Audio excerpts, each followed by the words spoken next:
ಒಂದು ಬಿಲ್ಲೆ ಬಟ್ಟೆ ಒಗೆಯೋ ಸಾಬೂನು ಕೊಡೋಣ. ಒಂದಾಣಿ ಕೊಡಿ. ಹಾಂ, ಕೊಟ್ಟೆ.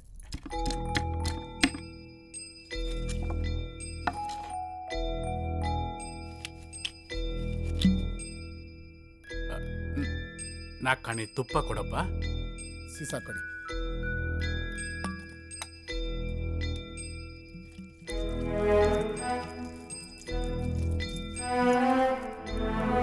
ಎರಡು ಬಾಳೆಹಣ್ಣು ಕೊಡಪ್ಪ. ಹಾಂ,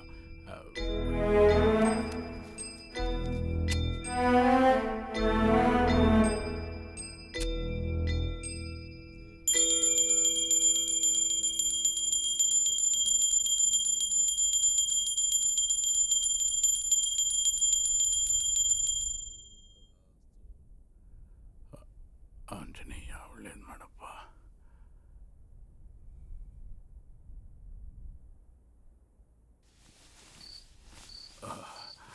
ಊಟ ಆಯ್ತಾ ಸಿನಣ್ಣ? ಆಯ್ತಜ್ಜ. ಇವತ್ತು ಯಾಕೋ ಶಾನೆ ಚಳಿ ಆಗ್ತಾಯಿದ್ದಪ್ಪ.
All is well.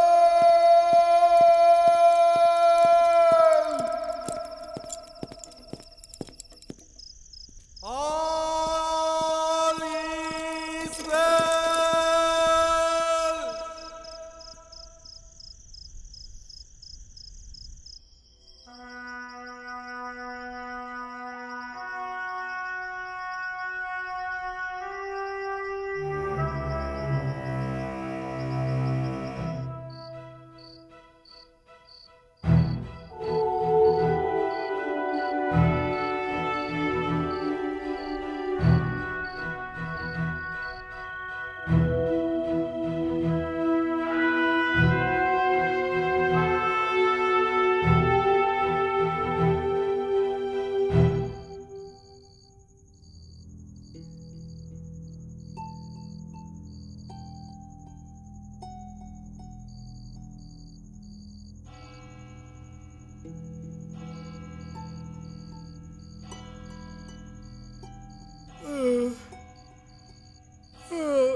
ಯಾಕೋ ನಿದ್ದೆ ಬರಲಿಲ್ವಾ?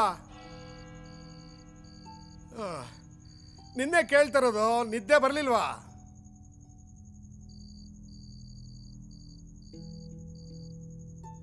ಗೋಡೆಗಳಿಗೂ ಕಿವಿ ಇರುತ್ತೆ ಅಂತಾರೆ. ಅಂಥದ್ರಲ್ಲಿ ನೀನು 4 ಗೋಡೆ ಮಧ್ಯ ಇದ್ದು ನಿನಗೆ ಕಿವಿ ಇರೋದೇ ಮರ್ತೋಗಿದ್ಯೋ ಹೆಂಗೋ? ಮರುವು ದೇವರು ಮನುಷ್ಯನ ಕೊಟ್ಟ ವರ, ಆದರೆ ಅವನು ನನಗೆ ಆ ವರನೂ ಕೊಡಲಿಲ್ಲ. ಯಾವುದನ್ನು ಮರೆಯೋಕೆ ಆಗ್ತಾ ಇಲ್ಲ. ನಿದ್ದೆ ಮಾಡೋ ಸಮಯದಲ್ಲಿ ಮಾತ್ರ ಯಾವ ನೆನಪುಗಳು ಕಾಡೋದಿಲ್ಲ. ಸುಮ್ಮನೆ ಕಣ್ಣು ಮುಚ್ಕೊಂಡು ಮಲ್ಕೋ ಹೋಗು. ಕಣ್ಣು ಮುಚ್ಚೋಕೆ ಮುಂಚೆ ನನ್ನ ಪ್ರಶ್ನೆಗಳಿಗೆ ಉತ್ತರ ಸಿಗಬೇಕು. ಇಲ್ಲ ಅಂದರೆ ಅವು ನನ್ನ ಕನಸಲ್ಲಿ ಬಂದು ನನ್ನ ನಿದ್ದೆನ ಹಾಳು ಮಾಡುತ್ತೆ.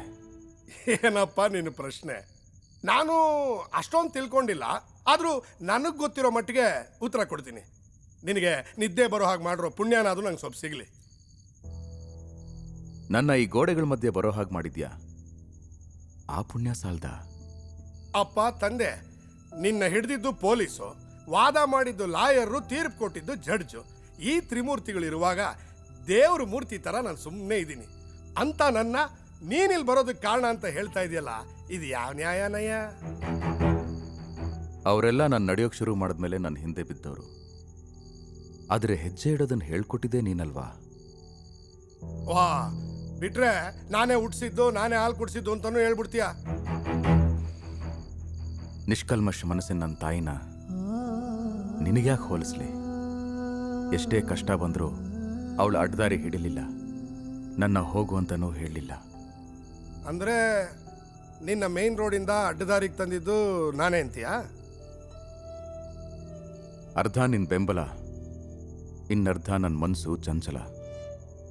ಅಬ್ಬಾ, ಸದ್ಯ ಪೂರ್ತಿ ಕ್ರೆಡಿಟ್ನ ನನಗೆ ಕೊಡದೆ ಅರ್ಧ ಸಾಲ್ಗಾರನಾಗಿ ಮಾಡಿದ್ಯಾ, ಅದೇ ನನ್ನ ಪುಣ್ಯ. ಮುಂದಿನ ಪ್ರಶ್ನೆ. ನಾನಿನ್ನೂ ಮೊದಲನೇದೇ ಕೇಳಲಿಲ್ಲ. ಅಂದ್ರೆ ಇಲ್ಲಿವರೆಗೂ ಹೇಳಿದ್ದು ಕೇಳಿದ್ದು ಎಲ್ಲ ಪೀಠ್ಗೆನೋ? ಹೌದು, ಪುಸ್ತಕದ ಅಂತ್ಯ ಓದದೇ ಇದ್ರು ಪೀಠಿಗೆ ಅಂತೂ ಖಂಡಿತ ಓದ್ತಾರೆ. ಓ, ತುಂಬ ಒಗ್ತಾಗಿದೆ ಕಣಯ್ಯ ನೀನು ಕೇಳ್ತಾ ಇರೋದು.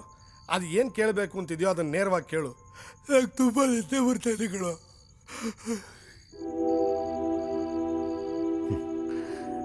ಇವತ್ತೊಂದಿನ ಅಡ್ಜಸ್ಟ್ ಮಾಡ್ಕೊ. ನಾಳೆ ನಿನ್ನ ನಿದ್ದೆನ ಹಾಳು ಮಾಡೋಕ್ಕೆ ನಾನು ಎದ್ದಿರಲ್ಲ.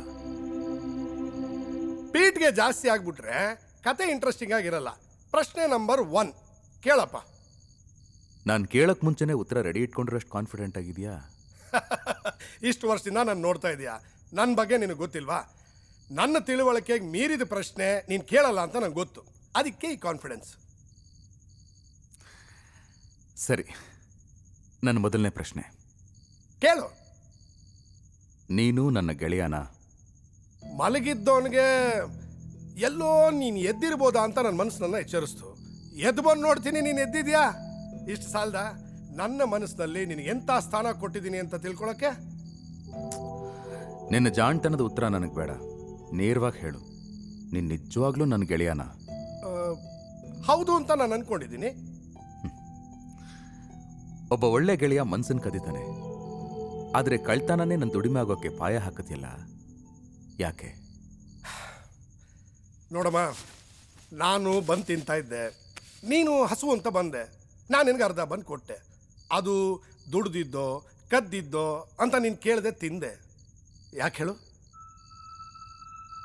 ಹೊಟ್ಟೆ ಪ್ರಶ್ನೆ ಕೇಳಲ್ಲ ಕಣೋ. ನಾನು ತಿನ್ನೋವಾಗ ತಡೆದು ಇದು ತಪ್ಪು ಮಾಡಿ ತಂದಿದ್ದು, ಕದ್ದಿದ್ದು ಅಂತ ನಂಗೆ ಹೇಳಿದ್ರೆ ಬಹುಶಃ ನನ್ನ ಹಸುವು ನಂಗೆ ಬೇರೆನೇ ದಾರಿ ತೋರಿಸ್ತಾ ಇತ್ತೇನೋ. ಅದು ತಪ್ಪು ಅಂತ ನನಗನ್ಸಿದ್ರಲ್ವಾ ನಿನಗೆ ಹೇಳೋದು? ಏನಂದೆ? ಜೋರಾಗಿ ಹೇಳ್ತೀನಿ ಕೇಳು. ಕಳ್ತನ ಮಾಡೋ ತಪ್ಪು ಅಂತ ನನಗೆ ಇಲ್ಲಿವರೆಗೂ ಅನಿಸಿಲ್ಲ. ಪಶ್ಚಾತ್ತಾಪ ಪಡಲಿ ಅಂತ ಜೈಲಿಗೆ ಕಳಿಸ್ತಾರೆ. ನಾನು ಬೇಕಾದಷ್ಟು ಸಲ ಬಂದೋಗ್ತಿರ್ತೀನಿ, ಆದರೆ ಯಾವತ್ತೂ ಪಶ್ಚಾತ್ತಾಪ ಪಟ್ಟಿಲ್ಲ. ನಾನು ಮಾಡೋ ಕಳ್ತನದಿಂದ ನಮ್ಮ ಮನೆಯವರೆಲ್ಲ ಹೊಟ್ಟೆ ತುಂಬ ಊಟ ಮಾಡಿದಾಗ ಅವ್ರ ಕಣ್ಣಲ್ಲಿ ಕಾಣಿಸೋ ಸಂತೋಷದ ಮುಂದೆ ಈ ಕಂಬಿಗಳು ನನಗೆ ಕಾಣಿಸ್ಲೇ ಇಲ್ಲ. ಊಟ ಮಾಡಿದ ನಿನ್ನ ಹೆಂಡತಿ ಮಕ್ಕಳು ನೀನೇನು ಕೆಲಸ ಮಾಡ್ತಾ ಇದ್ದೆ ಅಂತ ಕೇಳಿದ್ರೆ ಏನು ಹೇಳ್ತಾ ಇದ್ದೆ? ಬಡ್ಸಕ್ ಮುಂಚೆ ನನ್ನ ಹೆಂಡತಿಗೆ, ಉಣ್ಸಕ್ ಮುಂಚೆ ನನ್ನ ಮಕ್ಕಳಿಗೆ ನಾನು ಕಳ್ಳ, ಇದು ಕಳ್ತನದಿಂದ ತಂದಿದ್ದು ಅಂತ ಹೇಳಿ ತಿನ್ನಿಸ್ತಾ ಇದ್ದೆ. ನೀನು ಹೇಳ್ತಾ ಇದ್ರೆ ನಾನೇನು ಮಾಡಲಿ? ನಮ್ಮ ಕಳ್ತನದಲ್ಲೂ ಒಂದು ಪ್ರಾಮಾಣಿಕತೆ ಇದೆ ಅಮ್ಮ. ಆದರೆ ನಾಳೆ ನಿನ್ನ ಮಕ್ಕಳು ಕಳ್ಳರಾಗ್ತಾರೆ ಅನ್ನೋ ಭಯ ಇಲ್ವಾ ನಿನಗೆ? ರಾಜಕೀಯದವನ್ ಮಗ ರಾಜಕೀಯಕ್ಕೆ ಬರೋವಾಗ ಇಲ್ದೇ ಇರೋ ನಾಚಿಕೆ, ಕಳ್ಳನ ಮಗ ಕಳ್ಳ ಆಗ್ತಾನೆ ಅನ್ನೋವಾಗ ಯಾಕೆ? ಇಷ್ಟಕ್ಕೂ ನಾನು ತೋರಿಸಿದ ದಾರಿಲಿ ನೀನು ಬಂದ ಹಾಗೆ ಅಪ್ಪ ಹಾಕಿದ ಆಲದ ಮರ ಅಂತ ನನ್ನ ಮಕ್ಕಳೇ ನೇಣಾಕೋತವ. ಅವ್ರ ಹಣೆಯಲ್ಲಿ ಏನು ಬರ್ದಿರುತ್ತೋ ಹಾಗೆ. ಅಂದ್ರೆ ನಾವು ಆಯ್ಕೆ ಮಾಡ್ಕೊಂಡು ಈ ಕೆಲಸ ನಮ್ಮ ಹಣೆ ಬರೋದಲ್ಲಿತ್ತ? ಅದು ನಮ್ಮ ಸ್ವಂತ ನಿರ್ಧಾರ ಅಲ್ವಾ? ಸ್ವಂತ ನಿರ್ಧಾರಗಳೇ ಹಣೆ ಬರ ಆಗೋದು. ಕೇಳಿಸ್ಲಿಲ್ಲ. ಗೊಣಗಿದ್ರೆ ಕೇಳಿಸಲ್ಲ. ಹಣೆ ಯಾವತ್ತು ಖಾಲಿನೇ, ಮನುಷ್ಯರಾದ ನಾವೇ ಅದನ್ನು ತುಂಬಿಸ್ಕೋಬೇಕು. ಈಗ ನೀನು ಆ ಖಾಲಿ ಹಾಳೆಗಳನ್ನ ತುಂಬಿಸಿ ಪುಸ್ತಕ ಮಾಡಿಲ್ವಾ? ಬದುಕು ಹಾಗೇನೆ. ನಾವು ಬರ್ಕೊಂಡಿದ್ದೆ ಬರಹ, ಮೇಲ್ ಕೂತು ಯಾರೂ ಬರೆಯೋದಿಲ್ಲ. ಈ ಥರ ಎಲ್ಲ ರೆವಲ್ಯೂಷನರಿಯಾಗಿ ಮಾತಾಡಿ ನೀನು ಕಮ್ಯುನಿಸ್ಟ್ ಅಂತ ತೋರಿಸ್ಕೊಳ್ಳೋ ಪ್ರಯತ್ನ ಪಡ್ತಾ ಇದೆಯಾ? ನೋಡಮ್ಮ, ನಾನು ಸರಸ್ವತಿನ ಬಿಟ್ಟು ಲಕ್ಷ್ಮಿ ಹಿಂದೆ ಓಡಿದವನು. ನೀನು ಲಕ್ಷ್ಮಿ ಹಿಂದೆ ಓಡ್ತಾ ಇದ್ರು ನಿನ್ನ ಹಿಂದೆ ಬರ್ತಾ ಇದ್ದ ಸರಸ್ವತಿನ ಆಗಾಗ ಇಣಕ್ಕೆ ನೋಡ್ತಾ ಇದ್ದೆ. ಹಾಗಾಗಿ ನಿನಗಿರೋ ಬುದ್ಧಿವಂತಿಕೆ ತಿಳುವಳಿಕೆ ನನಗಿಲ್ಲ. ಆದರೂ ಇಷ್ಟು ವರ್ಷದ ಗೆಳೆಯನಾಗಿ ನೀನು ಸ್ವಲ್ಪನಾದರೂ ಅರ್ಥ ಮಾಡ್ಕೊಂಡಿದ್ದೀನಿ. ಈಗ ನಿನ್ನ ಮನಸ್ಸಲ್ಲಿರೋ ಎಲ್ಲ ಪ್ರಶ್ನೆಗಳಿಗೂ ನನ್ನ ಹತ್ರ ಉತ್ತರ ಇಲ್ಲ. ಒಂದು ವೇಳೆ ಕೊಟ್ಟರು ನೀನು ಒಪ್ಪಲ್ಲ. ಚೆನ್ನ, ದೇವರು ಎಲ್ಲ ಮನುಷ್ಯರನ್ನು ಒಂದೇ ಥರ ಸೃಷ್ಟಿ ಮಾಡ್ದ. ಆದರೆ ಬುದ್ಧಿ ಅವನಿಷ್ಟ ಬಂದಂಗೆ ಕೊಟ್ಟ. ತುಂಬ ಬುದ್ಧಿ ಇರೋನು ಕಮ್ಮಿ ಬುದ್ಧಿ ಇರೋನ್ನ ತುಳಿದು ಸಿಂಹಾಸನದ ಮೇಲೆ ಕೂತ್ಕೊಂಡ. ಕಮ್ಮಿ ಬುದ್ಧಿ ಇರೋನು ಬುದ್ಧಿನೇ ಇಲ್ಲದೆ ಇರೋನ್ನ ತುಳಿದು ಸಿಂಹಾಸನದ ಪಕ್ಕ ನಿಂತ್ಕೊಂಡ. ಬುದ್ಧಿನೇ ಇಲ್ಲದೆ ಇರೋ ನನ್ನಂತೋರು ನಿನ್ನಂತೋರು ಯೋಚನೆನೇ ಮಾಡದೆ ಏನೇನೋ ಕೆಲಸಗಳನ್ನ ಮಾಡಿ ಸಿಂಹಾಸನದ ಮೇಲೆ ಕೂರಕ್ಕಾಗದೆ ಪಕ್ಕಲ್ಲೂ ನಿಲ್ಲಕ್ಕಾಗದೆ ನಮ್ಮಂತೋರೆ ಕಟ್ಟಿರೋ ಈ 4 ಗೋಡೆ ಮಧ್ಯೆ ಬಂದು ನಿಂತ.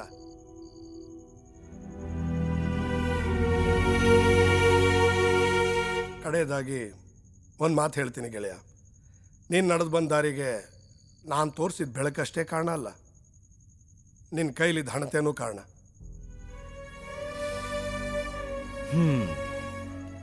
ಸರಸ್ವತಿ ಇಲ್ಲ ಅಂತ ಹೇಗಪ್ಪ ಹೇಳಿದೆ ನೀನು? ಅನುಭವನೇ ನಿನ್ನ ವಿದ್ಯೆ. ಆದರೆ ಈ ನಿನ್ನ ವಿದ್ಯೆ ನನಗೆ ಸಂಪೂರ್ಣವಾಗಿ ಉತ್ತರ ಕೊಡಲಿಲ್ಲ. ಥ್ಯಾಂಕ್ಸ್, ನನ್ನ ಪ್ರಶ್ನೆಗಳಿಗೆ ತಕ್ಕಮಟ್ಟಿಗೆ ಉತ್ತರ ಕೊಟ್ಟಿದ್ದಕ್ಕೆ. ಕ್ಷಮಿಸು, ನಿನ್ನಿದ್ದೆನ ಹಾಳು ಮಾಡಿದ್ದಕ್ಕೆ. ಇನ್ನೊಂದು ಹೆಲ್ಪ್ ಮಾಡ್ತೀಯಾ? ನಮ್ಮಪ್ಪನ ಎಬ್ಬರ್ಸ್ ಕಳಿಸ್ತೀಯಾ? ಅವ್ರನ್ನೂ ಪ್ರಶ್ನೆ ಕೇಳ್ತೀಯಾ? ಏನಿವ ಜಾಗರಣೆನಾ?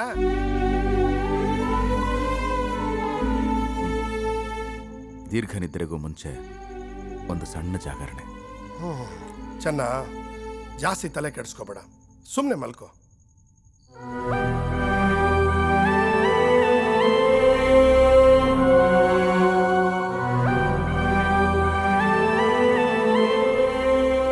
ಏನಪ್ಪ ಮಗನೇ, ನೆಮ್ಮದಿಯಾಗಿ ನಿದ್ದೆ ಮಾಡೋಕ್ಕೂ ಬಿಡಲ್ವಲ್ಲೋ?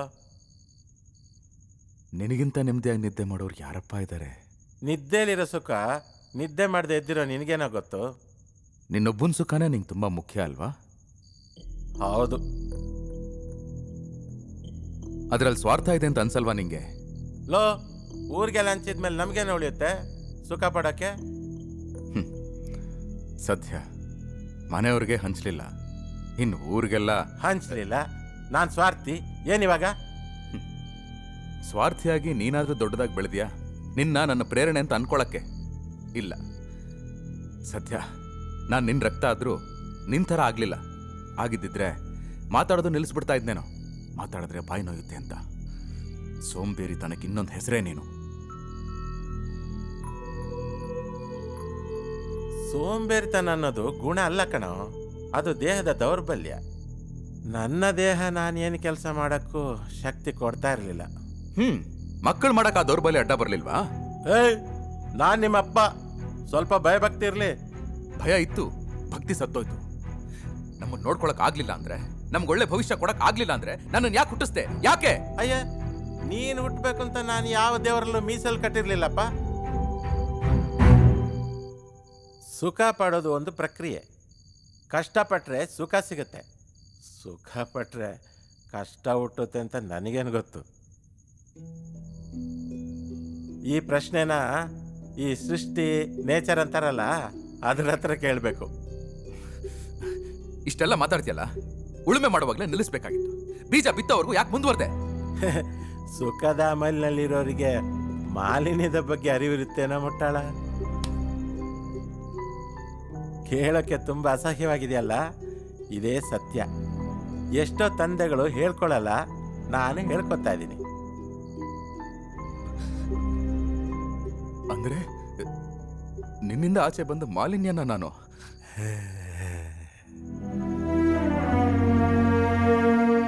ಆದರೆ ನಿಮ್ಮ ತಾಯಿ ಹಾಗಲ್ಲ. ಹೊಟ್ಟೆ ತುಂಬಿದ ಗರ್ಭನ ಗಲೀಜು ಅಂತ ಆಚೆ ಕಳಿಸ್ಲಿಲ್ಲ, ಗುಡಿ ಅಂತ ಕಾಪಾಡಿದ್ಲು. ತಾಯಿಗಿಂತ ದೇವರಿಲ್ಲ, ತಂದೆ ಮಾತಿಗಿಂತ ಮಂತ್ರ ಇಲ್ಲ ಅಂತಾರೆ. ಸುಖ ಪಡೋದೇ ನಿನ್ನ ಉದ್ದೇಶ ಆಗಿದ್ರೆ ನನ್ನ ಹುಟ್ಟಿದಾಗಲೇ ಸಾಯಿಸ್ಬಿಡ್ಬೇಕಾಗಿತ್ತು. ಹೌದು, ಕೊಲೆ ಮಾಡೋದನ್ನ ನಿನ್ನಿಂದ ಕಲಿಬೇಕು. ಕೊಲೆ ಮಾಡೋದು ಅಷ್ಟೊಂದು ಸುಲಭ ಅಲ್ಲ. ಅದಕ್ಕೂ ಕಷ್ಟಪಡಬೇಕು. ನಾನು ಪಡಲ್ವೇ? ಇಷ್ಟಕ್ಕೂ ನಿನ್ನ ನುಡ್ಸಿ ನಾನೇನು ಓಡೋಗಿಲ್ವಲ್ಲ, ನಿಮ್ಮ ಜೊತೆನೇ ಇದ್ನಲ್ಲ. ನಿನ್ನ ಮದುವೆಶಾಸ್ತ್ರದಲ್ಲೂ ಕೂತಿದ್ದೆ.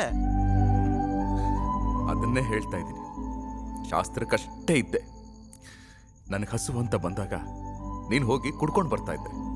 ಅಮ್ಮ ಸಂಪಾದಿಸಿದ ತಂಗುಳ್ನು ನೀನೇ ತಿಂತಾ ಇದ್ದೆ. ನನ್ನ ಹಸುವಿಗೆ ನೀನು ಸ್ಪಂದಿಸಿದ್ದಿದ್ರೆ ನಾನು ಇವನ ಹತ್ರ ಹೋಗ್ತಾ ಇರಲಿಲ್ಲ, ಕಳ್ಳನೂ ಆಗ್ತಾ ಇರಲಿಲ್ಲ. ಅಯ್ಯ, ನಾನು ನಿನಗೆ ಒಳ್ಳೆ ಬುದ್ಧಿ ಹೇಳ್ಕೊಟ್ಟಿಲ್ಲ, ಒಪ್ಕೋತೀನಿ. ಆದರೆ ಕಳ್ಳಾಗು ಅಂತ ನಾನು ಹೇಳ್ಕೊಟ್ನಾ? ಆಹಾ, ಎಂತ ಬೇಜವಾಬ್ದಾರಿ ತಂದೆನಯ್ಯ ನೀನು. ಬೇಜವಾಬ್ದಾರಿ ಅಂತ ಹೇಳಿ ಸರ್, ತಂದೆ ಅಂತ ಹೇಳಿ ಆ ಪದಕ್ಕಿರೋ ಗೌರವನ ಹಾಳು ಮಾಡ್ತೀರಾ?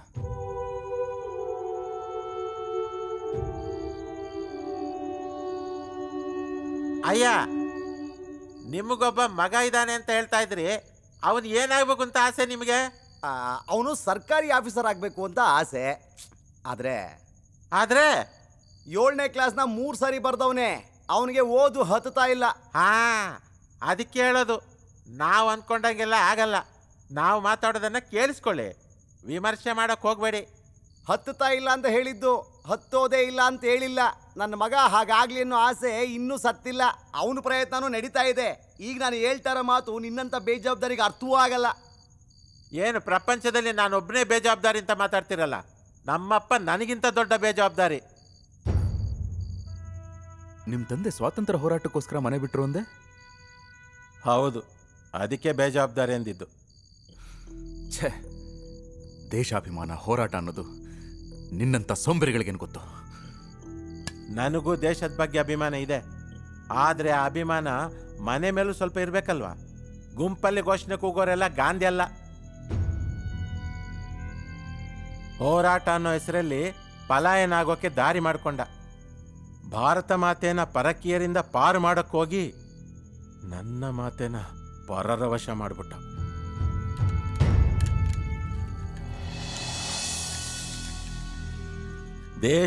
ದೇಶಾಂತರ ಹೋಗ್ಬಿಟ್ಟ ಅಪ್ಪ.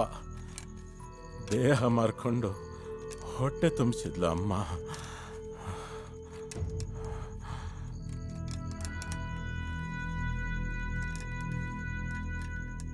ನಾನು ಅರಗಿಸ್ಕೊಳ್ಳಕ್ಕಾಗದಿರೋ ಸತ್ಯ ನನ್ನ ತಲೆನ ಜಡ ಮಾಡಿಬಿಡ್ತು.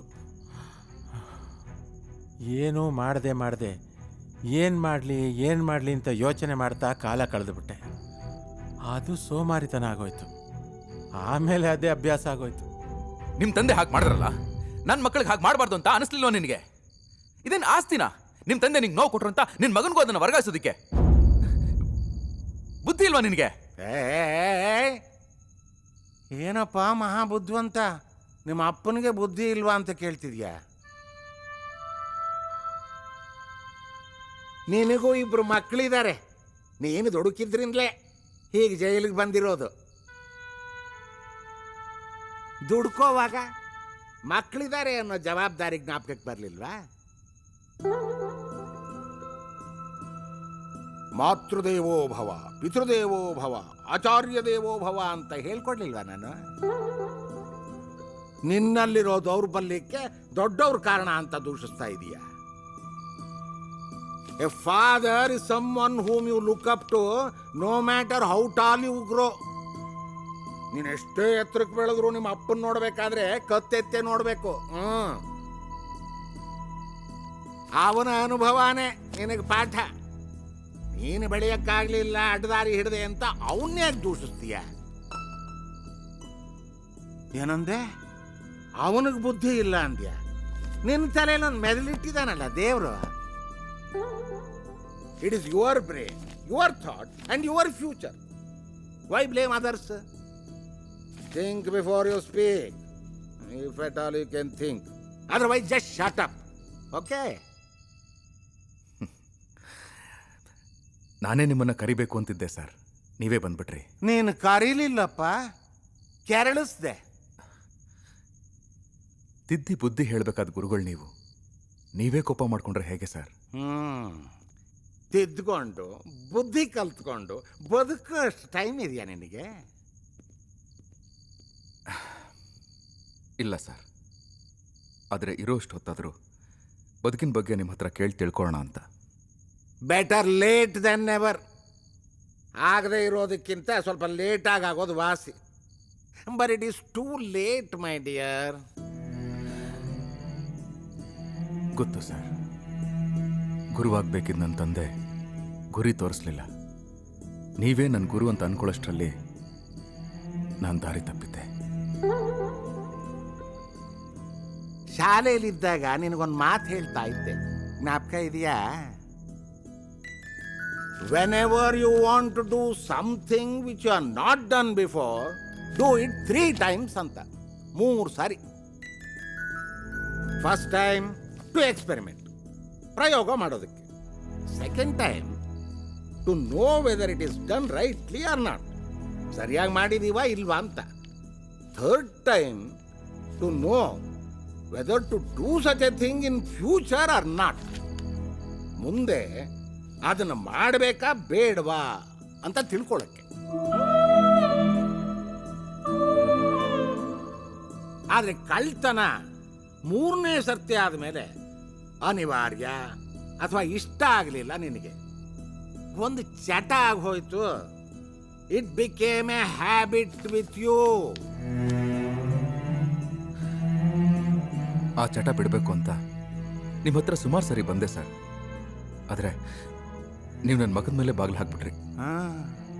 You never came for confession, you only came for giving information.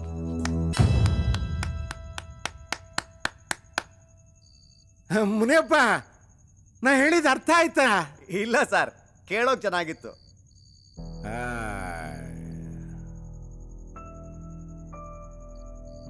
ಹೀಗೆ ನನ್ನ ಹತ್ರ ಬರೋ ಸುಮಾರು ಸ್ಟೂಡೆಂಟ್ಸು ಬರೀ ಕೇಳಿಸ್ಕೊಳ್ಳೋರೆ, ಅರ್ಥ ಮಾಡ್ಕೊಳ್ಳೋರಲ್ಲ. ಅರ್ಥ ಮಾಡ್ಕೊಳ್ಳೋರ್ ಗುಂಪಿನಲ್ಲಿ ನೀನಿದ್ದಿದ್ರೆ ನೀವು ಸ್ವಲ್ಪ ಕಠಿಣವಾಗಿ ಅಡ್ವೈಸ್ ಮಾಡಿದ್ರು ನಾನು ಅರ್ಥ ಮಾಡ್ಕೋತಾ ಇದ್ದೆ sir. You can take horse to the pond, but you can't make him drink water. ನೀನು ಬರೀ ಕುದುರೆ ಆಗಿ ಬಂದಿದ್ರೆ ನಿನ್ನ ನೀರು ತನಕ ಕರ್ಕೊಂಡು ಹೋಗ್ತಿದ್ದೆ, ನೀರು ಕುಡಿಸ್ತಿದ್ನೋ ಏನೋ. ಆದ್ರೆ ನೀನು ಕಳ್ತನ ಮಾಡೋದೇ ಸರಿ ಅನ್ನೋ ಕಾಪ್ ಹಾಕೊಂಡಿರೋ ಕುದುರೆ ಥರ ಬಂದೆ. ನಿನ್ನ ನೀರ ಹತ್ರ ಕರ್ಕೊಂಡು ಹೋಗಿದ್ರು ನಿನಗೆ ನೀರು ಕಾಣಿಸ್ತಿರ್ಲಿಲ್ಲ. ಸರ್, ಗಟ್ಟಿ ಅಂತ ತೋರಿಸ್ಕೊಳ್ಳೋ ಕಬ್ಬಣ ಕೂಡ ಕಾಯಿಸಿದ್ರೆ ಯಾವ ಆಕಾರ ಬೇಕಾದ್ರೂ ತಗೊಳುತ್ತೆ. ಆದರೆ ಹೃದಯ ಮಾಂಸನೇ ಅಲ್ವಾ ಸರ್? ನೀವು ನನ್ನ ಕೈ ಹಿಡಿದಿದ್ರೆ ನಾನು ಹತ್ತಕ್ಕೆ ಪ್ರಯತ್ನ ಪಡ್ತಾ ಇದ್ದೆ. ಆದರೆ ನೀವು ಎಲ್ಲರ ಹಾಗೆ ನನಗೆ ಕಳ್ಳ ಅಂತ ಪಟ್ಟ ಸಿಕ್ಕಿದ ಕೂಡಲೇ ನನ್ನ ಬಗ್ಗೆ ಭಯ ಪಟ್ರಿ. ನಾನು ನಿಮ್ಮ ವಿದ್ಯಾರ್ಥಿ ಅನ್ನೋದನ್ನ ಮರ್ತ್ಬಿಟ್ರಿ. ಹೌದಪ್ಪ, ಕಳ್ಳತನದಿಂದ ಕೊಲೆಗಾರ ಅಂತ ಪ್ರಮೋಷನ್ ತಗೊಂಡಿದೆ ಅಂದ್ರೆ ಭಯ ಆಗೋದು ಸಹಜ ತಾನೆ. ಅದು ಅಂಥ ಸಾಧು ಪ್ರಾಣಿನ ಕೊಂದಿದೆ ಅಂದ್ರೆ ನೀನನ್ನ ಸಾಮಾನ್ಯ ವಿದ್ಯಾರ್ಥಿ ಅಂತ ನಂಬೋಕ್ಕಾಗುತ್ತಾ? ಅವನು ಪ್ರಾಣಿ, ಸಾಧು ಅಲ್ಲ. ಹಾಗಂತ ಒಂದು ಪ್ರಾಣಿಯನ್ನು ಸಾಯಿಸೋ ಸುಲಭವಾಗಿ ಒಬ್ಬ ಮನುಷ್ಯನ ಪ್ರಾಣ ತೆಗೆದು ಬಿಡ್ತೀಯ? ಸರ್, ನಾನು ಕಳ್ತನ ಮಾಡಿದ್ರ ಬಗ್ಗೆ ಮಾತ್ರ ಮಾತಾಡಿ, ಕೊಲೆ ಮಾಡಿದ್ರ ಬಗ್ಗೆ ನನಗೆ ಪಶ್ಚಾತ್ತಾಪನೇ ಇಲ್ಲ. ಸರಿಯಪ್ಪ, ಕೊಲೆ ಮಾಡಿದ್ದಕ್ಕೆ ಪಶ್ಚಾತ್ತಾಪ ಇಲ್ಲದ ಮನುಷ್ಯನಿಗೆ ಕಳ್ತನ ಮಾಡಿದ್ದಕ್ಕೆ ಯಾಕೆ? ಯಾಕೆಂದ್ರೆ ನಾನು ಕೊಲೆಗಾರ ಆಗಿದ್ದೆ, ಕಳ್ತನ ಮಾಡಕ್ ಹೋಗಿ. 3 ವರ್ಷದಿಂದ ಜೈಲಿನಲ್ಲಿದೆಯಾ? ಇಷ್ಟು ದಿವಸ ಇಲ್ಲದೆ ಇರೋ ಪಶ್ಚಾತ್ತಾಪ ಈಗ ಯಾಕೋ? ಯಾಕೆಂದ್ರೆ ನಾಳೆ ಹುಟ್ಟೋ ಸೂರ್ಯನ ನಾನು ನೋಡಲ್ಲ. ಅಂದ್ರೆ ನನಗೆ ಮರಣದಂಡನೆ.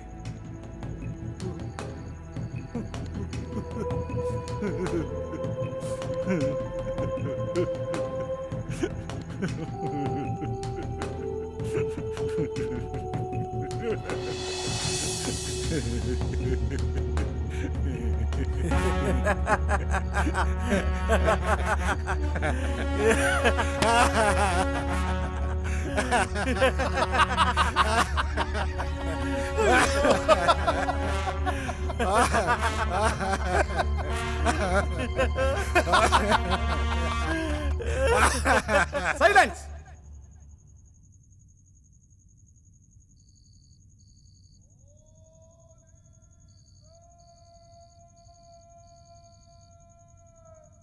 ನೀನ್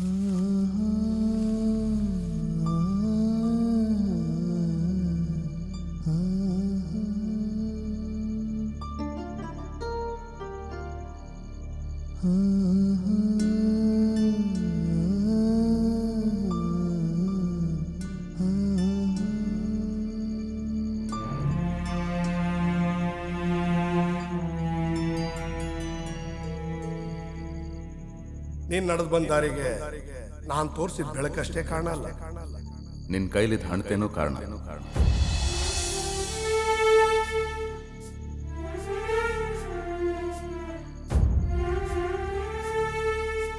ನಾನು ನಿನಗೆ ಒಳ್ಳೆ ಬುದ್ಧಿ ಹೇಳ್ಕೊಟ್ಟಿಲ್ಲ, ಒಪ್ಕೋತೀನಿ. ಆದ್ರೆ ಕಳ್ಳ ಆಗುವಂತ ನಾನು ಹೇಳ್ಕೊಟ್ನಾ?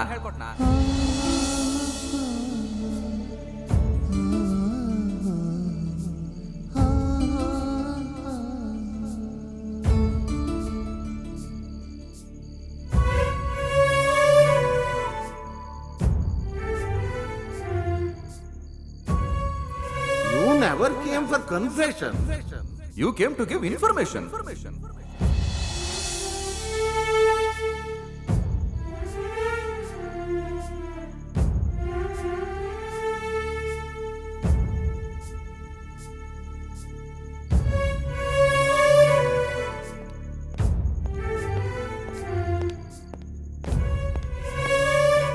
ಶಿವಲಿಂಗು, ಆ ಬೀಗದ ಗೊಂಚಲು ಕೊಡು. ತಗೋ.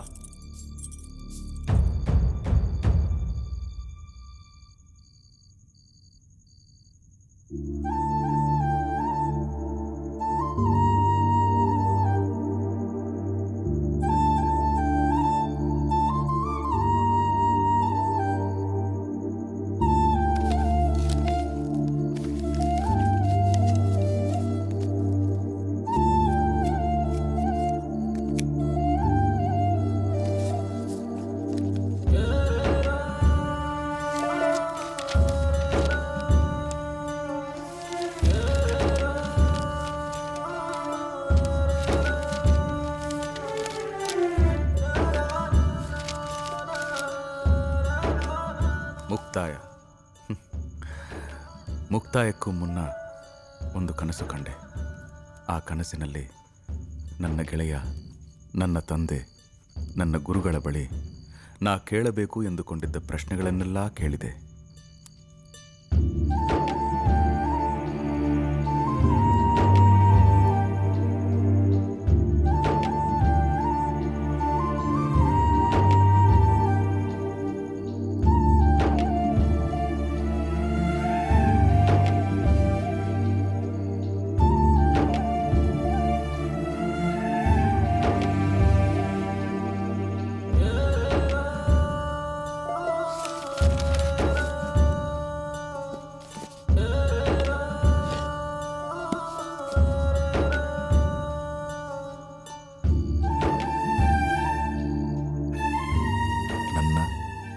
ಹಣೆ ಬರಹ ನಾನೇ ಬರೆದುಕೊಂಡಿತ್ತು.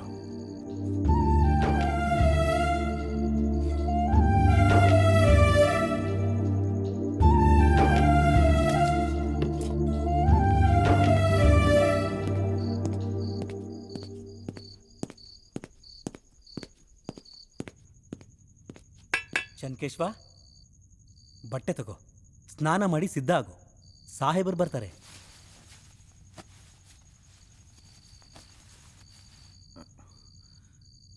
ಎಷ್ಟು ಸಮಯ ಇದೆ? ಯಾವುದಕ್ಕೆ? ಸ್ನಾನ ಮಾಡಿ ಸಿದ್ಧ ಆಗಕ್ಕೆ 10 ನಿಮಿಷ. 1 ನಿಮಿಷ. ಇಷ್ಟು ದಿನ ನನ್ನ ತುಂಬ ಚೆನ್ನಾಗಿ ನೋಡ್ಕೊಂಡ್ರಿ. ಧನ್ಯವಾದ ಅರ್ಪಿಸೋಕೆ ನನ್ನ ಹತ್ರ ಕೊಡೋಕ್ಕೇನೂ ಇಲ್ಲ, ಆದರೆ ಧನ್ಯವಾದ ಹೇಳಬಹುದು. ಧನ್ಯವಾದ.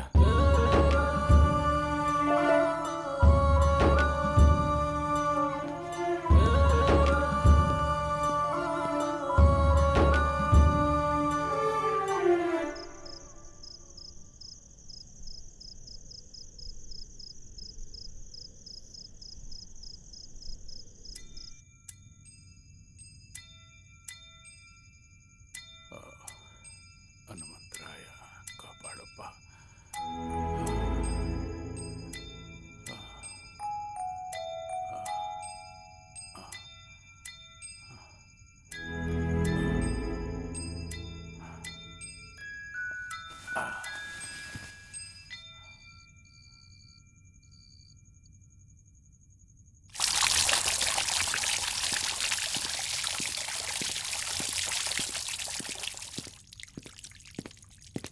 ಚೆನ್ನ,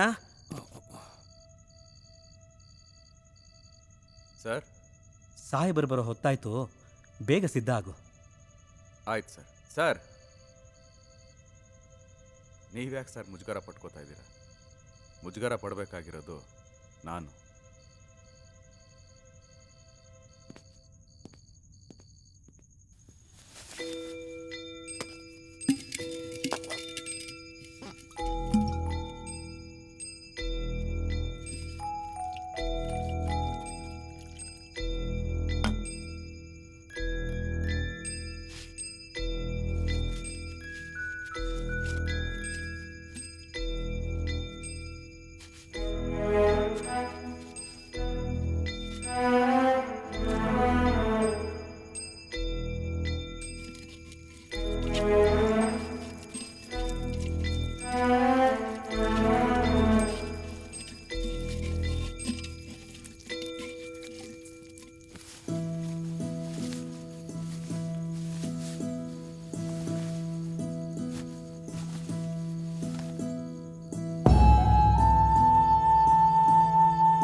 ತೆಗಿಯಪ್ಪ ಬೀಗ.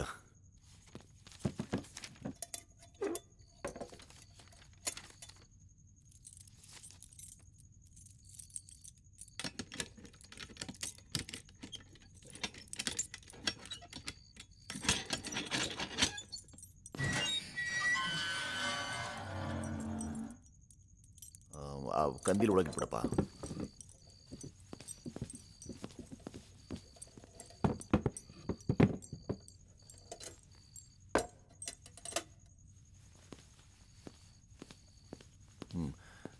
ನೀನು ಇಲ್ಲೇ ಇರು. ಆಯ್ತು ಸಾಹೇಬ್ರೆ. ಚೆನ್ನ ಚೆನ್ನ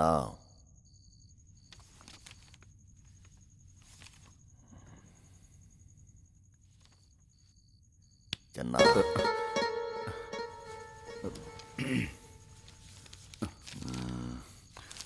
ಯಾಕಪ್ಪ ಕೂಗ್ತಲೇ ಇದ್ದೀನಿ, ಕೇಳಿಸ್ಲಿಲ್ವಾ? ಕ್ಷಮಿಸಿ ಸರ್, ಏನೋ ಯೋಚನೆ ಮಾಡ್ತಾ ಇದ್ದೆ. ಯೋಚನೆ ಮಾಡಿ ಪ್ರಯೋಜನ ಇಲ್ಲಪ್ಪ. ಏನು ಯೋಚಿಸ್ತಿದ್ದೆ? ನಾನು ಕಂಡು ಕನಸಿನ ಬಗ್ಗೆ.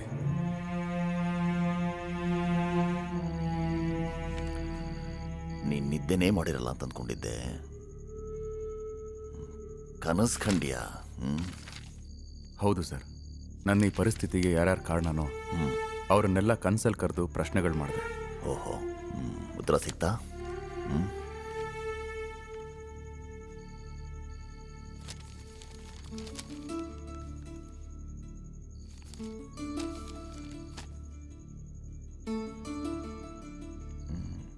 ಇದೇನಿದು? ನನ್ನ ಬರಹ ಅಂತಿದ್ದದ್ದು ನನ್ನ ಹಣೆ ಬರಹ ಅಂತಾಗಿದೆ. ನಾನೇ ಬರ್ಕೊಂಡಿದ್ದು ಅಂತಲೂ ಸೇರಿಸಿದ್ದೀನಿ ಸರ್.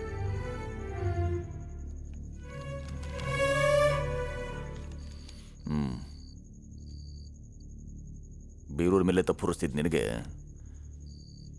ಕೊನೆಗೂ ನಿನ್ನ ತಪ್ಪೇಂತರೂ ಆಯ್ತಲ್ಲ. ನಾನು ಕಣ್ಣು ಕನಸಲ್ಲಿ ಬಂದ ಪಾತ್ರಗಳು ಬೇರೆ ಬೇರೆ ಆದರೂ ಪ್ರಶ್ನೆ ಉತ್ತರ ಎರಡೂ ನಂದೇ ಸರ್. ಅಂದರೆ ಇಷ್ಟು ವರ್ಷ ನನ್ನ ಪರಿಸ್ಥಿತಿಗೆ ಅವರೆಲ್ಲ ಕಾರಣ ಅಂತ ಅಂದ್ಕೊಂಡಿದ್ದೆ. ಆದರೆ ಈ ಕನಸು ನನ್ನ ಕಣ್ಣು ತೆರೆಸ್ತು. ನನ್ನ ಪರಿಸ್ಥಿತಿಗೆ ನಾನೇ ಕಾರಣ ಅಂತ ಹೇಳ್ತು. ಸರಿ ಚೆನ್ನ, ನನಗೆ ಸಮಯ ಭಾಳ ಕಡಿಮೆ ಇದೆ. ಬಂದು ಕೆಲಸ ಮೊದಲು ಮಾಡಿಬಿಡ್ತೀನಿ. ನಾನು ಈ ಪತ್ರ ಓದ್ತೀನಿ, ಈಗ ಕೇಳಿಸ್ಕೊ. ಏನು ಪತ್ರ ಸರ್? ಏನಿಲ್ಲ, ಸರ್ಕಾರಿ ನಿಯಮ. ಅರ್ಥ ಆಯ್ತು ಬಿಡಿ ಸರ್. ಕರ್ಕೊಂಡು ಹೋಗೋಕ್ಕೆ ಕರಿಯೋಲೆ ಕೊಡಕ್ಕೆ ಬಂದ್ರಾ? ನ್ಯಾಯದ ಕ್ರಮ ಚೆನ್ನ. ಕರ್ಮ ನಂದು. ಕೊನೆ ಸಮಯದಲ್ಲಿ ನಾ ಇದನ್ನು ಓದಲೇಬೇಕು. ಸರಿ ಸರ್, ಓದಿ.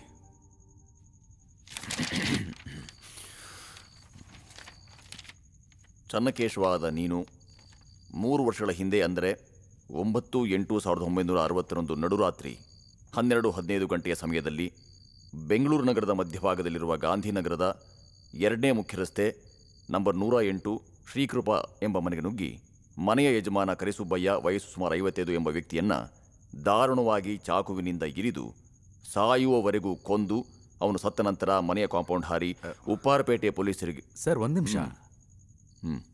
ಈ ಪತ್ರದಲ್ಲಿ ಏನಾದ್ರು ತಪ್ಪುಗಳಿದ್ರೆ ತಿದ್ದಬಹುದೇ? ಪತ್ರದಲ್ಲಿ ತಪ್ಪ? ಸರ್ಕಾರಿ ಪತ್ರದಲ್ಲಿ ತಪ್ಪು? ನಾವೆಲ್ಲಾದರೂ ಅಂದರೆ ಸರ್ಕಾರದವ್ರು ಎಂದಾದರೂ ತಪ್ಪು ಮಾಡ್ತಾರೇನಯ್ಯ? ಅದು ಸರಿ. ತಪ್ಪು ಮಾಡಿ ಜೈಲಲ್ಲಿರೋ ನಾನು ತಪ್ಪು ಮಾಡದೆ ಜೈಲಲ್ಲಿರೋ ನಿಮ್ಮ ಬಗ್ಗೆ ತಪ್ಪಾಗಿ ತಿಳ್ಕೊಂಡೆ. ತಪ್ಪಾಯಿತು. ನಾನಿಲ್ಲಿಗೆ ಬಂದಿರೋದು ಕರ್ತವ್ಯ ನಿರ್ವಹಣೆಗೋಸ್ಕರ. ಮತ್ತೀಗ ಮಾಡ್ತಿರೋದು ಅದನ್ನೇ.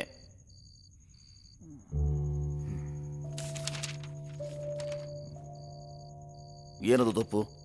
ಎಲ್ಲಾಗಿದೆ ತಪ್ಪು? ನೀವು ತಪ್ಪೇ ಮಾಡಲ್ಲ. ಅಲ್ಲಲ್ಲ, ಸರ್ಕಾರದವ್ರು ತಪ್ಪೇ ಮಾಡಲ್ಲ ಅಂದಮೇಲೆ ತಪ್ಪೆಲ್ಲಿರುತ್ತೆ ಹೇಳಿ?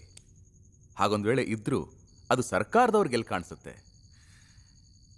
ಈಗ ನಿಮಗೆ ಕಾಣಿಸಿದ್ರು ವ್ಯತ್ಯಾಸ ಆಗಲ್ವೇ? ನೋಡಯ್ಯ, ಮಗುನ್ ಚಿವುಟಿದ್ಯಾ? ಈಗ ತೂಗಲ್ಲ ಅಂದ್ರೆ ಹೇಗೆ? ಅದೇನು ತಪ್ಪಾಗಿದೆ ಹೇಳು. ಹೇಳಿದ್ರೆ ತಿದ್ಕೊಳ್ಳೋಣ. ತಿದ್ಕೊಳ್ಳೋಣ ಅಂದ್ರೆ? ಓ,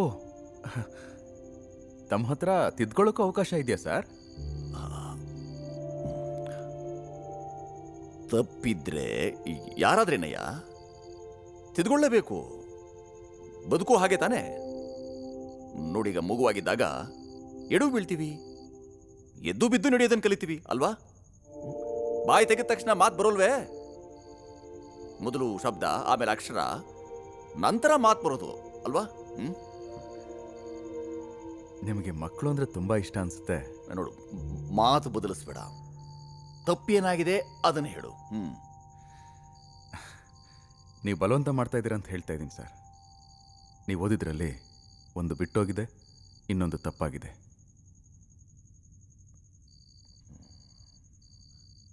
ಏನು? ಮೊದಲನೇದು, ನಾನು ಕಳ್ತನ ಮಾಡೋಕ್ಕೆ ಅಂತ ಆ ಮನೆಗೆ ಹೋದಾಗ ಆತ ನನ್ನ ಹಿಡಿಯಕ್ಕೆ ಬಂದ. ಅವನಿಂದ ತಪ್ಪಿಸ್ಕೊಳ್ಳೋ ಪ್ರಯತ್ನದಲ್ಲಿ ಅವನನ್ನ ಕೊಂದೆ. ಎರಡನೇದು, ಕೊಲೆ ಮಾಡಿದ ನಂತರ ಕಾಂಪೌಂಡ್ ಹಾರಿದೆ ಅಂತ ಓದಿದ್ರಿ. ಆದರೆ ನಾನು ಒಳಗೆ ಹೋಗುವ ಕಾಂಪೌಂಡ್ ಹಾರಿದ್ದು. ಕೊಲೆ ಮಾಡಿದ ನಂತರ ರಾಜಾರೋಷವಾಗಿ ಗೇಟ್ ತಗೊಂಡು ಹೊರಗೆ ಬಂದೆ.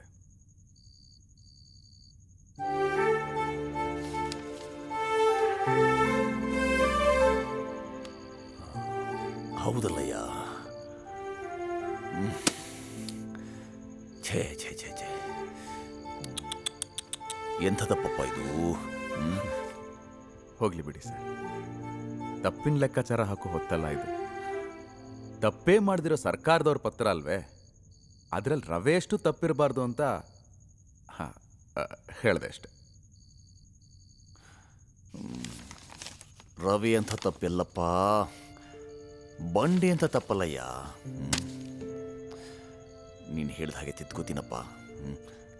Thank you so much.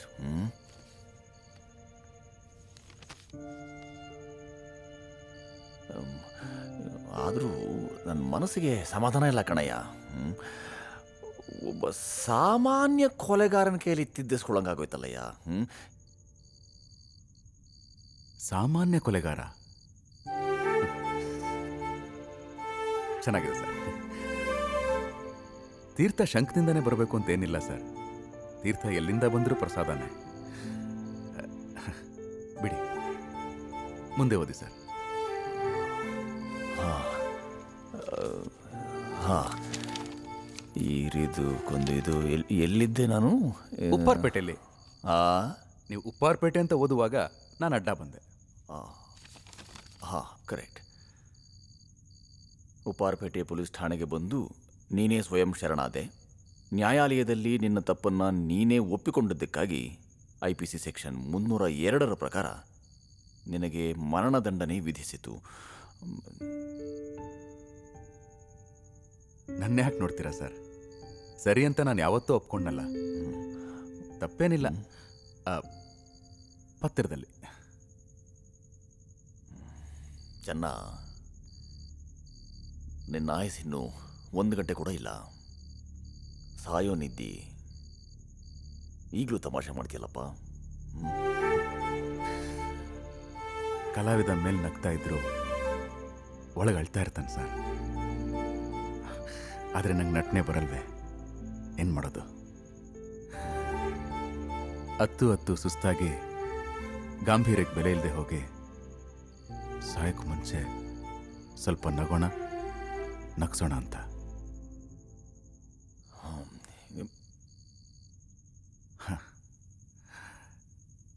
ನಾನೇನು ಮಾಡಲಿ ಸರ್? ನನ್ನ ಕಣ್ಣಲ್ಲಿ ಇನ್ನೂ ನೀರಿಲ್ಲ. ನಮ್ಮೂರಿನ ಕೆರೆ ಥರ ಅದು ಬತ್ತು ಹೋಗಿದೆ. ತಪ್ಪು ನೆರವಾಗಿದೆ ಅಂತ ಗೊತ್ತಾಗತ್ತೆ. ಆದರೆ ನಿನ್ನ ಮಾತಿನಲ್ಲಿ ಪಶ್ಚಾತ್ತಾಪ ಹಾಗಂದ್ರೇನು ಸರ್? ಆ ಪದಕ್ಕೆ ಪೈಸಾ ಬೆಲೆ ಇಲ್ದಿರೋ ಹಾಗೆ ಮಾಡಿದಿರಾ ನೀವು? ನಾನು ಪಶ್ಚಾತ್ತಾಪ ಪಡ್ಲಿಲ್ವೇ? ನನ್ನ ಪ್ರಾರ್ಥನೆ ಅರ್ಜಿಗಳನ್ನ ನೀವು ಓದಿಲ್ವೇ? ಯಾಕೆ ಸರ್ ನನ್ನನ್ನೇ ದೂಷಿಸ್ತೀರಿ? 3 ವರ್ಷದಿಂದ ನನ್ನ ದೂಷಿಸಿದ ಸಾಲದು ಅಂದರೆ ನೀವು ಹೇಳಿದಾಗ ಇನ್ನು 1 ಗಂಟೆ ಮಾತ್ರ ಸಂತೋಷ ಪಟ್ಬಿಡಿ. ಅಥವಾ ನಾನು ಹೆಣ ಆದ್ಮೇಲೂ ಬಿಡಲ್ವೋ?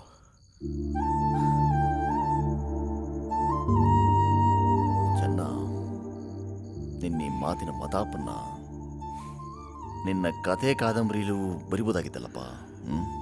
ನನ್ನ ಕಥೆ ಕಾದಂಬರಿ ಎರಡಕ್ಕೂ ಮುಕ್ತಾಯ ಇಟ್ಟಾಯ್ತು ಸರ್. ಮುಂದೆ ಓದಿ ಸರ್.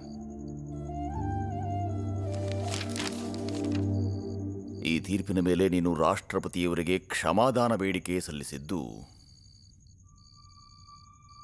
ತಿರಸ್ಕೃತವಾಗಿ ನಿನಗೆ 8 ದಿನಗಳ ಹಿಂದೆ, ಅಂದರೆ ದಿನಾಂಕ 5/12/1963 ಗುರುವಾರದಂದು ತಿಳಿಸಿದಂತೆ, ಈ ದಿನ ಅಂದರೆ ದಿನಾಂಕ 12/12/1963 ಗುರುವಾರದಂದು ಸೂರ್ಯೋದಯಕ್ಕೆ ಮೊದಲು 5 ರಿಂದ 5:15 ನಿನ್ನನ್ನು ಗಲ್ಲಿಗೇರಿಸಿ ಮರಣದಂಡನೆ ವಿಧಿಸಬೇಕೆಂದು ಉಚ್ಚ ನ್ಯಾಯಾಲಯವು ತೀರ್ಪು ನೀಡಿದೆ.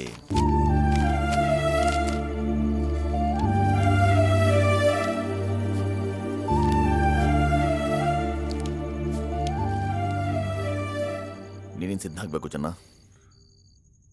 ಹೊರಗಡೆ ನಿನ್ನ ಹೆಂಡತಿ ಮಕ್ಕಳು ಬಂದಿದ್ದಾರೆ. ಅವ್ರನ್ಯಾರಾದ್ರೂ ನೀನು ನೋಡಬೇಕು ಅಂತಂದರೆ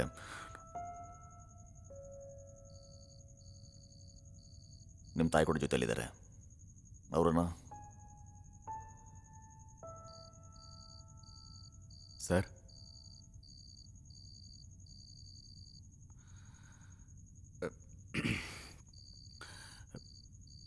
ಸೂರ್ಯನ ನೋಡ್ಬೋದೆ?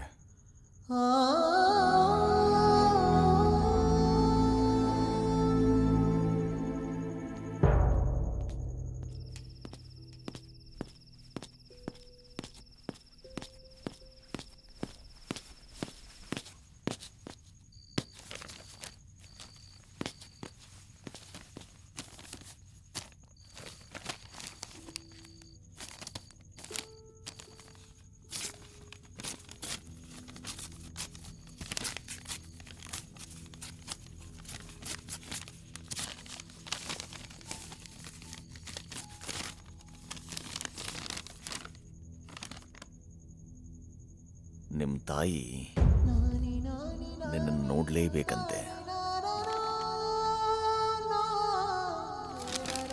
ವಿಶೇಷ ಪರವಾನಗಿ ಇದೆ. ವಿಶೇಷ ಪರವಾನಗಿ? ತಾಯಿ ಮಗನ್ನ ನೋಡಕ್ಕೆ ಸ್ಪೆಷಲ್ ಪರ್ಮಿಷನಾ? ಹೌದು, ಸಾಮಾನ್ಯವಾಗಿ ಇಂಥ ಅವಕಾಶಗಳನ್ನ ನಾವು ಯಾರು ಕೊಡೋದಿಲ್ಲ ಅಲ್ವಾ ಸಾಹೇಬ್ರೆ?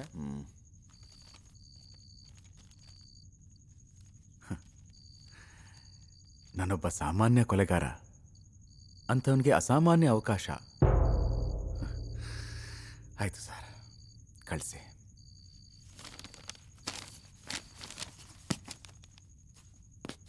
ಸೊಮ್ಮೆ ಒಂದು ನಿಮಿಷ.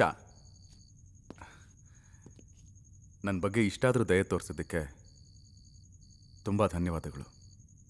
ಹಾ, ಸಾಹೇಬ್ರ ಮುಂದೆನೆ ಮಾತಾಡಬೇಕು ಅಲ್ವಾ ಸಾಹೇಬ್ರೆ? ಹೋಗಿ.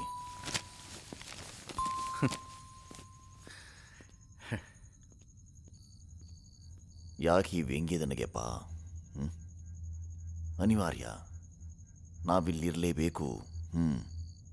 ನೀವಿರಲೇಬೇಕು ಬಿಡಿ ಸರ್. ಯಾಕೆ ಅಂದರೆ ನನ್ನ ತಾಯಿ ನನಗೆ ವಿಷ ಕೊಟ್ಟು ಸಾಯಿಸಿ ನಿಮ್ಮ ಹಸುವಿನ ಹಗ್ಗಕ್ಕೆ ವಂಚನೆ ಮಾಡ್ತಾಳೆ ಅಂತ ನಿಮಗೆ ಹಾಗೇನಿಲ್ಲ. ಸುಳ್ಳು ಹೇಳಬೇಡಿ ಸರ್. ಸುಳ್ಳು ಹೇಳೋದು ನಮ್ಮ ಹಕ್ಕು. ನಿಜ ಹೇಳಿ ಸರ್, ನೀವಿಲ್ಲಿರಲೇಬೇಕಾಗಿರೋದು ಅದಕ್ಕೆ ತಾನೆ? ಸರ್, ಒಂದು ವಿಷಯ ಹೇಳ್ಬೋದಾ? ಏನು? ಮಗನಿಗೆ ವಿಷ ಕೊಟ್ಟು ಸಾಯಿಸೋಕ್ಕೆ ಪ್ರಯತ್ನ ಪಟ್ಟಿದ್ದು ಕೈಯಾದು ತಾಯಿ ಒಬ್ಳೆ ಸರ್. ಅದು ಅವಳಾಗೆ ಮಾಡಲಿಲ್ಲ. ಗಂಡ ಮಣ್ಣು ತಿನ್ನು ಅಂದರೆ ತಿಂದವಳಿಗೆ ಮೋಕ್ಷ ಸಿಗುತ್ತೆ ಅಂತ ಹೇಳ್ತಾ ಇದ್ದ ಧರ್ಮ ಅವಳಿಂದ ಆ ಕೆಲಸ ಮಾಡಿಸ್ತು. ಪುರಾಣ ಬಿಡಿ ಸರ್.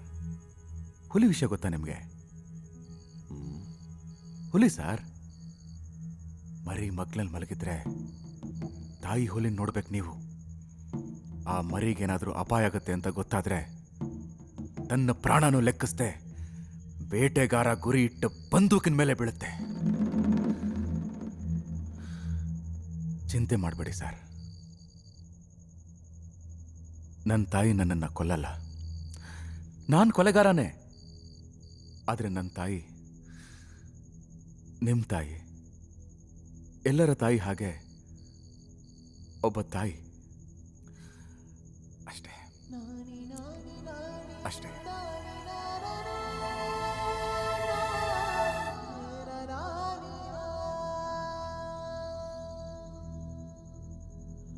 ರೂಲ್ಸ್ ಫಾಲೋ ಮಾಡಲೇಬೇಕು ಜನ. ಈಗ ಯಾರಾದರೂ ವಿಷ ತಂದು ಕೊಡ್ತಾರೆ ಅನ್ನೋ ಭಯ ನಮಗಿಲ್ಲ. ಕಾಫಿ ತಂದಿದ್ದಾರೆ ನಿಮ್ಮ ತಾಯಿ. ನಮ್ಮ ಡಾಕ್ಟರ್ ಅದನ್ನು ಪರೀಕ್ಷೆ ಮಾಡಾಗಿದೆ. ಓಹೋ, ಏನಂತೆ ಸರ್ ಫಲಿತಾಂಶ? ಕಾಯಿಲೆ ಏನಾದರೂ ಇದೆಯಂತ? ಕಾಫಿಗೆ ಚೆನ್ನ. ಕ್ಷಮಿಸಿ ಸರ್. ಪ್ರತಿನಿತ್ಯ ಹೋಟ್ಲುಗಳಲ್ಲಿ ಮಾರಾಟ ಆಗೋ ಮೋಸದ ಕೆಟ್ಟ ಬೆರಕೆ ಕಾಫಿಗಳನ್ನ ಪರೀಕ್ಷೆ ಮಾಡಿದೆ. ತಾಯಿ ಮಗನಿಗೆ ಅಂತ ಈ ಕೊನೆ ಹೊತ್ತಿನಲ್ಲಿ ತಂದಿರೋ ಕಾಫಿನ ಪರೀಕ್ಷೆ ಮಾಡಿದ್ರಲ್ಲ ಅಂತ ಹಾಗೆ ಹೇಳಿದೆ. ಅದು ನಿಮ್ಮ ರೂಲ್ಸೇ ಸರ್. ನೀವು ಫಾಲೋ ಮಾಡಲೇಬೇಕು. ನಾನು ಈಗಲೂ ಅವಳನ್ನ ನೋಡೋಕೆ ಒಪ್ತಾ ಇರಲಿಲ್ಲ. ಆದರೆ ಹೆತ್ತ ತಾಯಿ ಕರಳು. ಸರ್, ಗಂಡ್ಮಕ್ಳು ಯಾವ್ದಾದ್ರು ಊರಿಗೆ ಹೊರಟಿರ್ಬೇಕಾದ್ರೆ ತಾಯಿ ಮನೆ ಬಾಗ್ಲವರೆಗೂ ಬಂದು ಕಣ್ಣು ಒರೆಸ್ಕೊಳ್ತಾ ಹೋಗಿ ಬಾಪ ಅಂತ ಹರಸ್ ಕಳಿಸ್ತಾಳೆ. ನಾನೀಗ ದೂರದ ಊರಿಗೆ ಪ್ರಯಾಣ ಹೊರಟಿದ್ದೀನಿ. ಹಿಂತಿರುಗಿ ಬಾರ್ದೇ ಇರೋಂಥ ಪ್ರಯಾಣ. ತಾಯಿ ನೋಡಬೇಕು ಅನ್ನೋದು ಸಹಜ ಅಲ್ವಾ ಸರ್?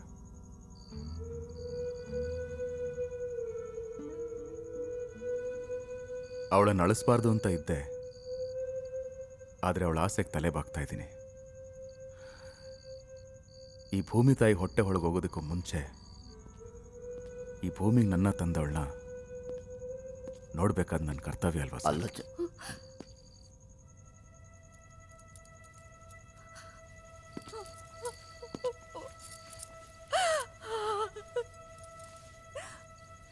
ಚೆನ್ನ, ನನ್ನ ಬಿಟ್ಟು ಹೊರಟೋಗ್ತೀಯನೋ? ನನ್ನ ಬಿಟ್ಟು ಹೊರಟೋಗ್ತೀಯನೋ ಚೆನ್ನ? ಅಯ್ಯೋ ದೇವ್ರೇ.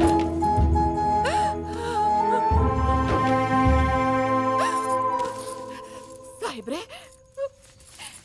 ಸಾಹೇಬ್ರೆ, ನಾನು ಇವನ್ನ ತುಂಬಾ ನೋವು ತಿಂದು ಹೆತ್ತಿದ್ದೀನಿ. ಇರೋನ್ ಒಬ್ಬನೇ ಮಗ. ಇವರಪ್ಪ ಇವನ ಹುಟ್ಟಿಸಿದಷ್ಟೇ. ಕಷ್ಟಪಟ್ಟು ಸಾಕಿ ಬೆಳೆಸ್ತವಳು ನಾನು ಸಾಹೇಬ್ರೆ. ಇನ್ನು ಚಿಕ್ಕ ವಯಸ್ಸು. ಇವನು ಮಾಡಬಾರ್ದು ತಪ್ಪು ಮಾಡ್ದ. ಮಗು ಎಡು ಬಿತ್ತು ಅಂತ ಅದ್ರ ಕಾಲೇ ಕತ್ತರಿಸ್ಬಿಡ್ತೀರಾ? ಹೇಳಿ ಸಾಹೇಬ್ರೆ, ಜೀವಕ್ಕೆ ಜೀವನೇ ತೆರಬೇಕು ಅನ್ನೋದಾದ್ರೆ ನನ್ನನ್ನು ಗಲ್ಲಿಗೆ ಹಾಕ್ಬಿಡಿ ಸಾಹೇಬ್ರೆ, ನನ್ನನ್ನು ಗಲ್ಲಿಗೆ ಹಾಕ್ಬಿಡಿ. ಅಮ್ಮ, ನಾನ್ ಮಹಾಪಾಪಿಮ್ಮ. ಕಷ್ಟಪಟ್ಟು ಹೊತ್ತು ಸಾಕಿ ಬೆಳೆಸಿದ್ ನಿನಗೆ ನಾನ್ ಕೊಡ್ತಾ ಇರೋ ಪ್ರತಿಫಲ ಇದು.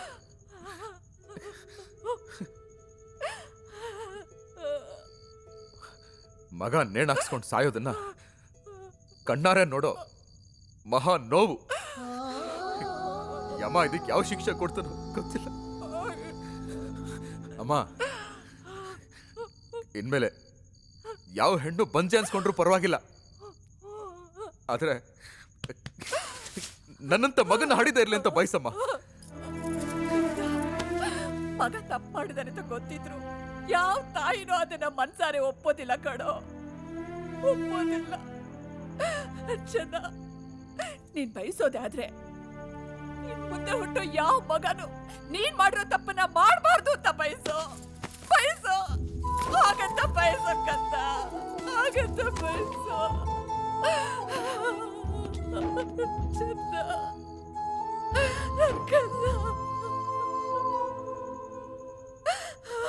ಅಯ್ಯೋ ದೇವ್ರೇ. ನೋಡಿಮ್ಮ, ಕಾಫಿ ಕೊಟ್ಬಿಟ್ಟು ಹೊರಟು ಬಿಡಿಮ್ಮ. ಇಲ್ಲ, ನಾ ಹೋಗೋದಿಲ್ಲ. ನಾನು ಎಲ್ಲಿ ಹೋಗ್ಲಿ? ನಾನು ಯಾಕೆ ಹೋಗ್ಬೇಕು? ನನ್ನ ಇವನ್ ಜೊತೆ ಗಲ್ಲಿಗೆ ಹಾಕ್ಬಿಡಿ. ಇವನ ಸತ್ತ ಮೇಲೆ ನಾನು ಯಾಕೆ ಬದುಕಿರ್ಬೇಕು? ಸಾಹೇಬ್ರೆ, ಹೊರಗಡೆ ನನ್ನ ಸೊಸೆ ಊಕೆ ಹಾಕಿ ಕೂತಿದ್ದಾಳೆ. 2 ಮಕ್ಕಳು, ಒಂದಕ್ಕೆ 4, ಇನ್ನೊಂದಕ್ಕೆ 2 ವಯಸ್ಸು. ರೈಲಾಟ ಆಡ್ತಾ ಇದ್ದಾವೆ. ಅಪ್ಪ ಎಲ್ಲಿ ಅಂತ ನಾನು ಹೊರಗಡೆ ಹೋದಾಗ ನನ್ನನ್ನು ಕೇಳಿದ್ರೆ ನಾನು ಏನಂತ ಉತ್ತರ ಕೊಡ್ಲಿ? ನಾನು ಹೇಗೆ ಈ ಮುಖ ತೋರಿಸ್ಲಿ? ಇಲ್ಲ, ನಾ ಹೋಗೋದಿಲ್ಲ. ನನ್ನ ಮಗನ ನಿಲ್ಬಿಟ್ಟು ನಾ ಹೋಗೋದಿಲ್ಲ. ಅಮ್ಮ, ನಾ ಹೋಗೋದಿಲ್ಲ. ಅಮ್ಮ,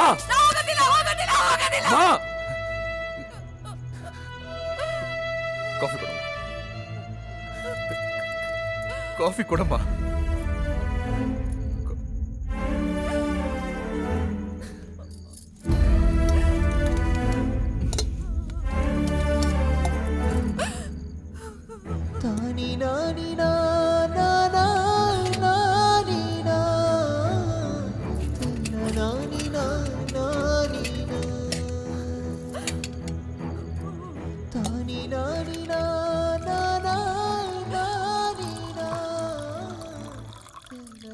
ಎಂತ ಪುಣ್ಯಮ್ಮ, ಹುಟ್ಟಿದಾಗ ಹಾಲು ಕುಡಿಸಿ ಬೆಳೆಸ್ತವಳೆ.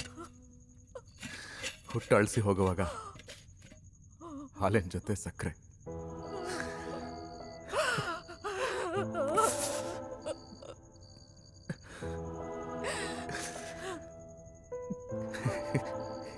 ಏನಮ್ಮ, ಕೊನೆ ಲೋಟ ಅಂತ ಮನೇಲಿರೋ ಸಕ್ಕರೆ ಎಲ್ಲ ಹಾಕೊಂಬಂದಾಗಿದೆ. ಸಕ್ಕರೆ? ಆ ಮನೇಲಿ ಇನ್ನೆಲ್ಲಿದೆ ಸಕ್ಕರೆ? ಆ ಮನೆ ಎಲ್ಲಿದೆ? ಅದು ಮನೆ ಅಲ್ಲ, ಸ್ಮಶಾನ. ಅಲ್ಲಿ ಕಾಣೋದೆಲ್ಲ ಬರೀ ಮೂಳೆಗಳು, ಬೂದಿ ಮಾತ್ರ.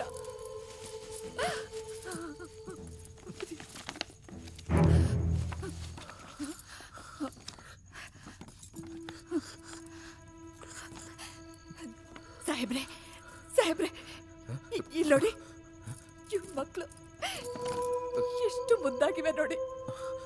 ಈ ಮಕ್ಕಳು ಮುಖ ನೋಡ್ಕೊಂಡಾದ್ರು ನನ್ನ ಮಗನ್ ಬಿಟ್ಬಿಡಿ ಸಾಹೇಬ್ರೆ, ಬಿಟ್ಬಿಡಿ. ಅವನ್ನ ಗಲ್ಲಿಗೆ ಹಾಕ್ಬೇಡಿ ಸಾಹೇಬ್ರೆ, ಬಿಟ್ಬಿಡಿ. ಅಮ್ಮ, ಸುಮ್ಮನಿರು. ಚೆನ್ನ, ಇಲ್ಲಿ ನೋಡೋ, ನಿನ್ ಮಕ್ಕಳು ನೋಡೋ ಚೆನ್ನ.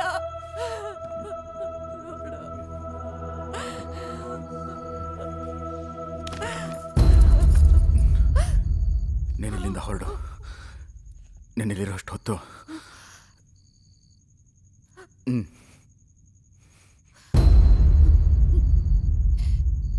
ಈ ಹಾಳು ಖಾಲಿ ಲೋಟ ತಗೊಂಡು ನಾನು ಏನಂತ ಹೇಳಲಿ, ಏನಂತ ತೋರಿಸ್ಲಿ? ಯಾರಿಗೆ ಬೇಕು ಈ ಹಾಳು ಖಾಲಿ ಲೋಟ?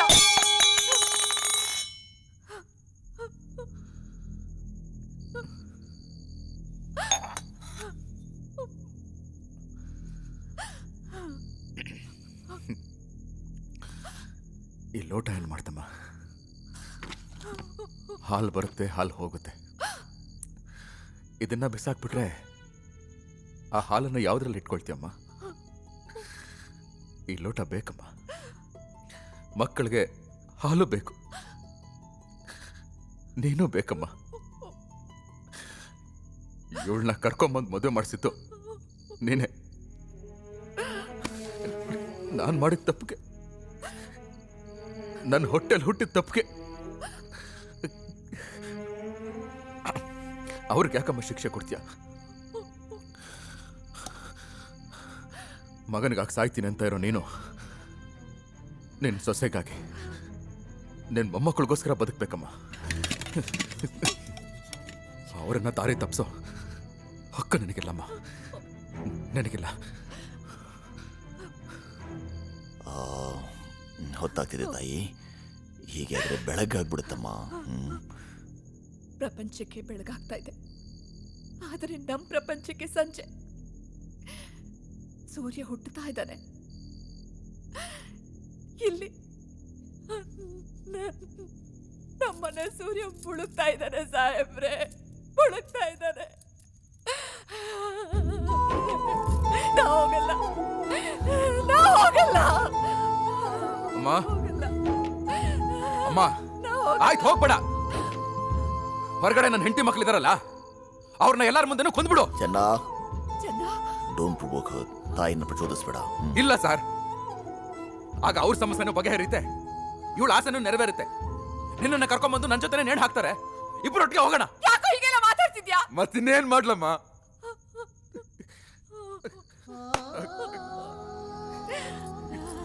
ನನ್ನ ಕ್ಷಮಿಸ್ಬಿಡಮ್ಮ.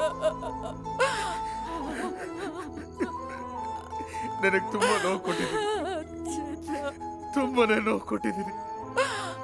ಸ್ವಲ್ಪ ದಿನ ಕಷ್ಟ ಆಗುತ್ತೆ, ಆಮೇಲೆ ಸರ್ ಪ್ಲೀಸ್ ಕರ್ಕೊಂಡು ಹೋಗಿ ಸರ್. ನೋಡಿ ತಾಯಿ, ಸ್ವಲ್ಪ ಹೊರಗಿರಿ ನೀವು, ಎಲ್ಲ ಬೇಗ ಮುಗಿದು ಹೋಗುತ್ತೆ. ಆಮೇಲೆ ನಾವೇ ಶವನ ಚೆನ್ನ ನಿಮಗೆ ಒಪ್ಪಿಸ್ತೀವಿ. ಕರ್ಕೊಂಡೋಗ್ರಿ. ಮಾಚಾವ್. ಯಾವ ಪಾಪಿಯ ಕಣ್ಣು ತಾಕಿತೋ ತಾಯಿ ನೀಡಿದ ಬದುಕಿಗೆ, ಯಾವ ರಾಕ್ಷಸನೊಳಗೆ ನುಸುಳಿದ ನಾನು ಮಾಡಿದ ಪಾಪಕ್ಕೆ, ತಡೆದು ನೋವು ಹಡೆದೆ ನೀನು, ತಡೆದು ನೋವು ಹಡೆದೆ ನೀನು, ಋಣವ ತೀರಿಸಲಾರೆನು. ಹೊರಡುತ್ತಿರುವ ಗಳಿಗೆಯಲ್ಲೂ, ಹೊರಡುತ್ತಿರುವ ಗಳಿಗೆಯಲ್ಲೂ ನೋವಿಸೋ ಮಗನಾದೆನು.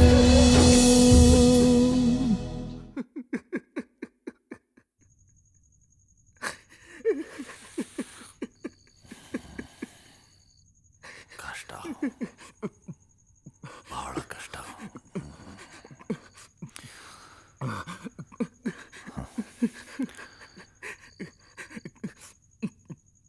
ಇನ್ನೇನಾದರೂ ಹೇಳೋದು ಕೇಳೋದು ಚೆನ್ನ?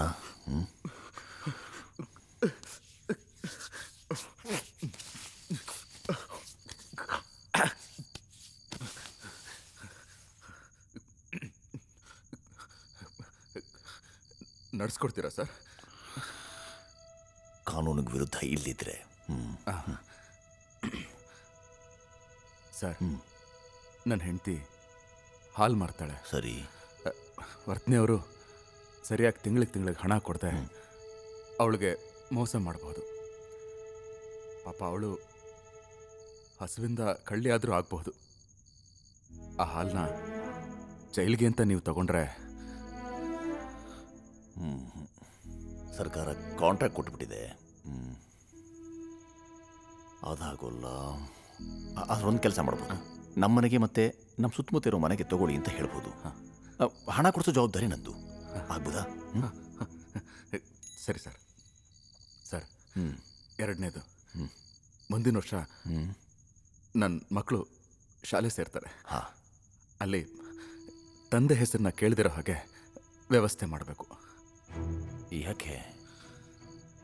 ಯಾಕೆ ಅಂದರೆ ಕೊಲೆಗಾರನ ಮಕ್ಕಳು ಅಂತ ಯಾರು ಬೆರಳು ಮಾಡಿ ಅವಮಾನ ಮಾಡಬಾರ್ದು. ಅದಕ್ಕೆ. ಅಲ್ಲ ಜನ, ಸತ್ಯ ಮುಚ್ಚಿಟ್ಟು ಜನರ ಬಾಯಿ ಮುಚ್ಚೋಕ್ಕಾಗುತ್ತಾ? ಇರೋ ವಿಷಯ ತಾನೇ. ಇರೋ ವಿಷಯ ಅಲ್ಲ ಸರ್, ಇರೋ ವಿಷಯ ಅಲ್ಲ. ಅದಕ್ಕೆ ವಿನಂತಿ ಮಾಡ್ತಾ ಇದ್ದೀನಿ. ಯಾಕವ್ರು ನಿನ್ನ ಮಕ್ಕಳಲ್ವಾ? ನನ್ನ ಮಕ್ಕಳೇ ಸರ್, ನನ್ನ ಮಕ್ಕಳೇ ಸರ್. ಆದರೆ ಕೊಲೆಗಾರನ ಮಕ್ಕಳಲ್ಲ. ಅರ್ಥ ಆಗಲಿಲ್ಲ. ನಾನು ಕೊಲೆ ಮಾಡಿದ್ದು ಅವ್ರು ಹುಟ್ಟಿದ ನಂತರ ಸರ್. ಅವು ಈ ಚನ್ನನ ಮಕ್ಕಳು ಸರ್, ಕೊಲೆಗಾರನ ಮಕ್ಕಳಲ್ಲ. ಸರಿ, ನಾನು ಪ್ರಯತ್ನ ಪಡ್ತೀನಿ. ಅಷ್ಟೇನಾ? ಇನ್ನೊಂದಿದೆ ಸರ್. ಏನು? ನನ್ನ ಕಾದಂಬರಿನ ಪ್ರಿಂಟ್ ಮಾಡಿಸಿ ಅದರಿಂದ ಬರೋ ಹಣನ ನಮ್ಮ ತಾಯಿಗೆ ತಲುಪಿಸ್ಬಿಡಿ.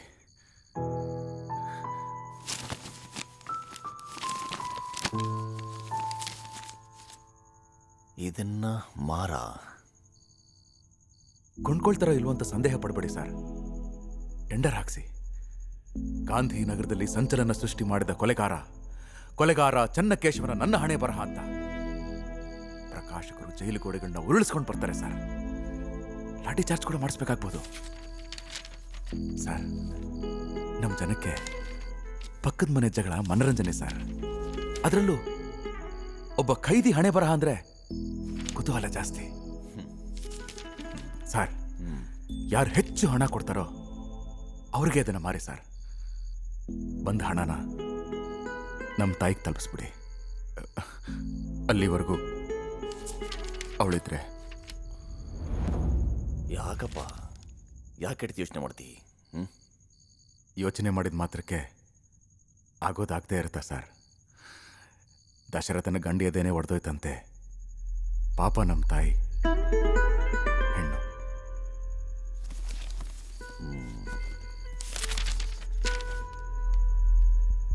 ನಿನ್ನ ಈ ಹಣೆ ಬರಹದಲ್ಲಿ ನಮ್ಮ ಬಗ್ಗೆನೂ ಬರಹ ಇದೆಯೋ? ಅಂದರೆ ಐ ಮೀನ್ ಸಿಸ್ಟಮ್, ವ್ಯವಸ್ಥೆ ಏನಾದರೂ ಆಕ್ಷೇಪಾರ್ಹವಾದೇನಾದರೂ ಬರೆದಿತ್ತು ಅಂತಂದರೆ ಅಪ್ಪಣೆ ಸಿಗೋದಿಲ್ಲ. ಆಕ್ಷೇಪಣೆ ಅಲ್ಲ ಸರ್, ಚರ್ಚೆ ಅನ್ಕೊಳ್ಳಿ. ಕಂಪ್ಲೇಂಟ್ ಲೆಟರ್ ಅಲ್ಲ, ಕಾದಂಬರಿ. ಸಾಹಿತ್ಯದಲ್ಲಿ ಮಾಡಿರೋ ಆಕ್ಷೇಪಣೆಗಳಿಗೆ ಸ್ವಾಗತ ಇರಬೇಕಲ್ವಾ ಸರ್? ಕೊಲೆ, ಕೋರ್ಟು, ಶಿಕ್ಷೆ, ಗಲ್ಲು ಇವುಗಳ ಬಗ್ಗೆ ನನ್ನ ಅಭಿಪ್ರಾಯ ತಿಳಿಸಿದ್ದೇನಷ್ಟೇ. ಓ, ನಿನ್ನ ಅಭಿಪ್ರಾಯ ತಿಳಿಸಿದ್ದೀಯೋ? ಅಂದರೆ ಯಾರ ತಲೆನ ಯಾರು ಕಡಿದ್ರೂ ಯಾರು ಏನೂ ಮಾಡಬಾರ್ದು, ಅಂದರೆ ಶಿಕ್ಷೆ ಆಗಬಾರ್ದು. ನಿನ್ನ ಮೂಗಿನ ನೇರಕ್ಕೇನೋ ಬರ್ಕೊಂಡಿದ್ದಿ. ನನ್ನ ಮೂಗ ಪಾಪ, ಅದು ಉಸಿರಾಡೋದೇ ಇನ್ನು ಸ್ವಲ್ಪ ಹೊತ್ತು. ಅದ್ರ ಬಗ್ಗೆ ಯಾಕೆ ಸರ್? ಸತ್ತ ಮಗುನ್ನ ಹೊಗಳೋ ಸ್ವಭಾವ ಪ್ರಪಂಚದ್ದು. ಇರೋ ತನಕ ಕಲ್ಲೆಸ್ದು ಸತ್ತ ಮೇಲೆ ಕಲ್ಲಿನ ಪ್ರತಿಮೆ ಕಟ್ಟಿಸ್ತಾರೆ. ನಿಂದು ಹಾಗೆ ಪ್ರತಿಮೆ ಕಟ್ಟಿಸ್ಬೇಕು ಅಂತ? ಚೇಚೆ, ಸಮಾಧಿ ಕಟ್ಸ್ಕೊಳಕ್ಕೂ ಯೋಗ್ಯತೆ ಇಲ್ಲ ಸರ್ ನನಗೆ. ಇನ್ನು ಪ್ರತಿಮೆಗೆ ಹೋದ್ರಿ ಕಾದಂಬರಿ ಓದಿದ್ರೆ ನಿಮಗೆ ಎಲ್ಲ ಅರ್ಥ ಆಗುತ್ತೆ ಸರ್. ಈಗ ಗೊತ್ತಾಯ್ತು ಸರ್. ಸಮಯ ಕಮ್ಮಿ ಇದೆ ಅಲ್ವಾ? ಪೀಠಿಕೆ ನಿಲ್ಲಿಸಿ ನೇರವಾಗಿ ಸಂಕ್ಷಿಪ್ತವಾಗಿ ನನ್ನ ವಾದನ ಹೇಳ್ಬಿಡ್ತೀನಿ. ದಯವಿಟ್ಟು ಕೇಳ್ಬೇಕು ಸರ್. ಏನು ವಾದಪ್ಪ ಅದು? ಸರ್, ನಾನು ಅವತ್ತು ಆ ಮನೆಗೆ ಹೋಗಿ ಏನು ಮಾಡಿದೆ? ಯಾವ ಮನೆ? ಅದೇ ಸರ್, ಅಪರಾಧ ನಡೆದ ಸ್ಥಳ. ಏನು ಮಾಡಿದೆ? ಕೊಂದೆ. ಕೊಲೆ ಮಾಡಿ ಅಲ್ವಾ ಸರ್? ಹೌದು, ನಿಜ. ಈಗಿನ ಸ್ವಲ್ಪ ಹೊತ್ತಲ್ಲಿ ನನ್ನ ಕುತ್ತಿಗೆಗೆ ಹಗ್ಗ ಬಿಗ್ದು ನೀವು ಮಾಡ್ತೀರಲ್ಲ ಅದು ಏನು ಸರ್? ಅದು ಶಿಕ್ಷೆ. ಒಂದು ದೇಶ ಇನ್ನೊಂದು ದೇಶದ ಮೇಲೆ ದಾಳಿ ಮಾಡುತ್ತೆ, ಮನೆಗಳ ಮೇಲೆ, ಮನೆಗಳಲ್ಲಿ ಮಲಗಿರೋ ಮಕ್ಕಳ ಮೇಲೂ ಬಾಂಬಿನ ಮಳೆ ಸುರಿಸುತ್ತಲ್ಲ ಅದು ಸರ್? ಅದು ಯುದ್ಧ. ಅಂದರೆ ಧರ್ಮ ಸಂಸ್ಥಾಪನೆ. ನಾನು ಚಾಕುವಿಂದ ಇರಿದ್ರೆ ಅದು ಕೊಲೆ. ಇದು ವಿಷಯಾಂತರ. ಅದಕ್ಕೂ ಇದಕ್ಕೂ ಏನು ಸಂಬಂಧ ಇದೆ ಸರ್, ಇದೆ. 3 ಸಂದರ್ಭಗಳಲ್ಲಾಗೋದು ಒಂದೇ, ಪ್ರಾಣ ನಷ್ಟ. ನಾನ್ ಮಾಡಿದ್ರೆ ಕೊಲೆ, ನೀವು ವಿಧಿಸಿದ್ರೆ ಶಿಕ್ಷೆ, ದೇಶ ಯುದ್ಧ ಅಂತ ಮಾಡಿದ್ರೆ ಧರ್ಮ ಸಂಸ್ಥಾಪನೆ.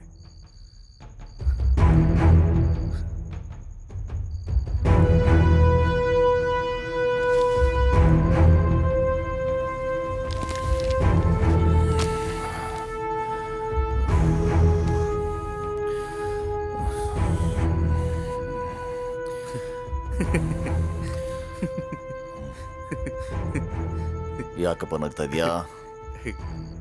ಯಾಕೋ ಇಲ್ಲ ಸರ್, ನನ್ನ ವಾದ ಮುಂದಿಟ್ಟು ಮಾತ್ರಕ್ಕೆ ನನ್ನ ಜಾಗದಲ್ಲೇ ಬಂದು ಕೂತ್ಬಿಟ್ರಲ್ಲ ಅಂತ ನಗು ಬಂತು ಅಷ್ಟೇ.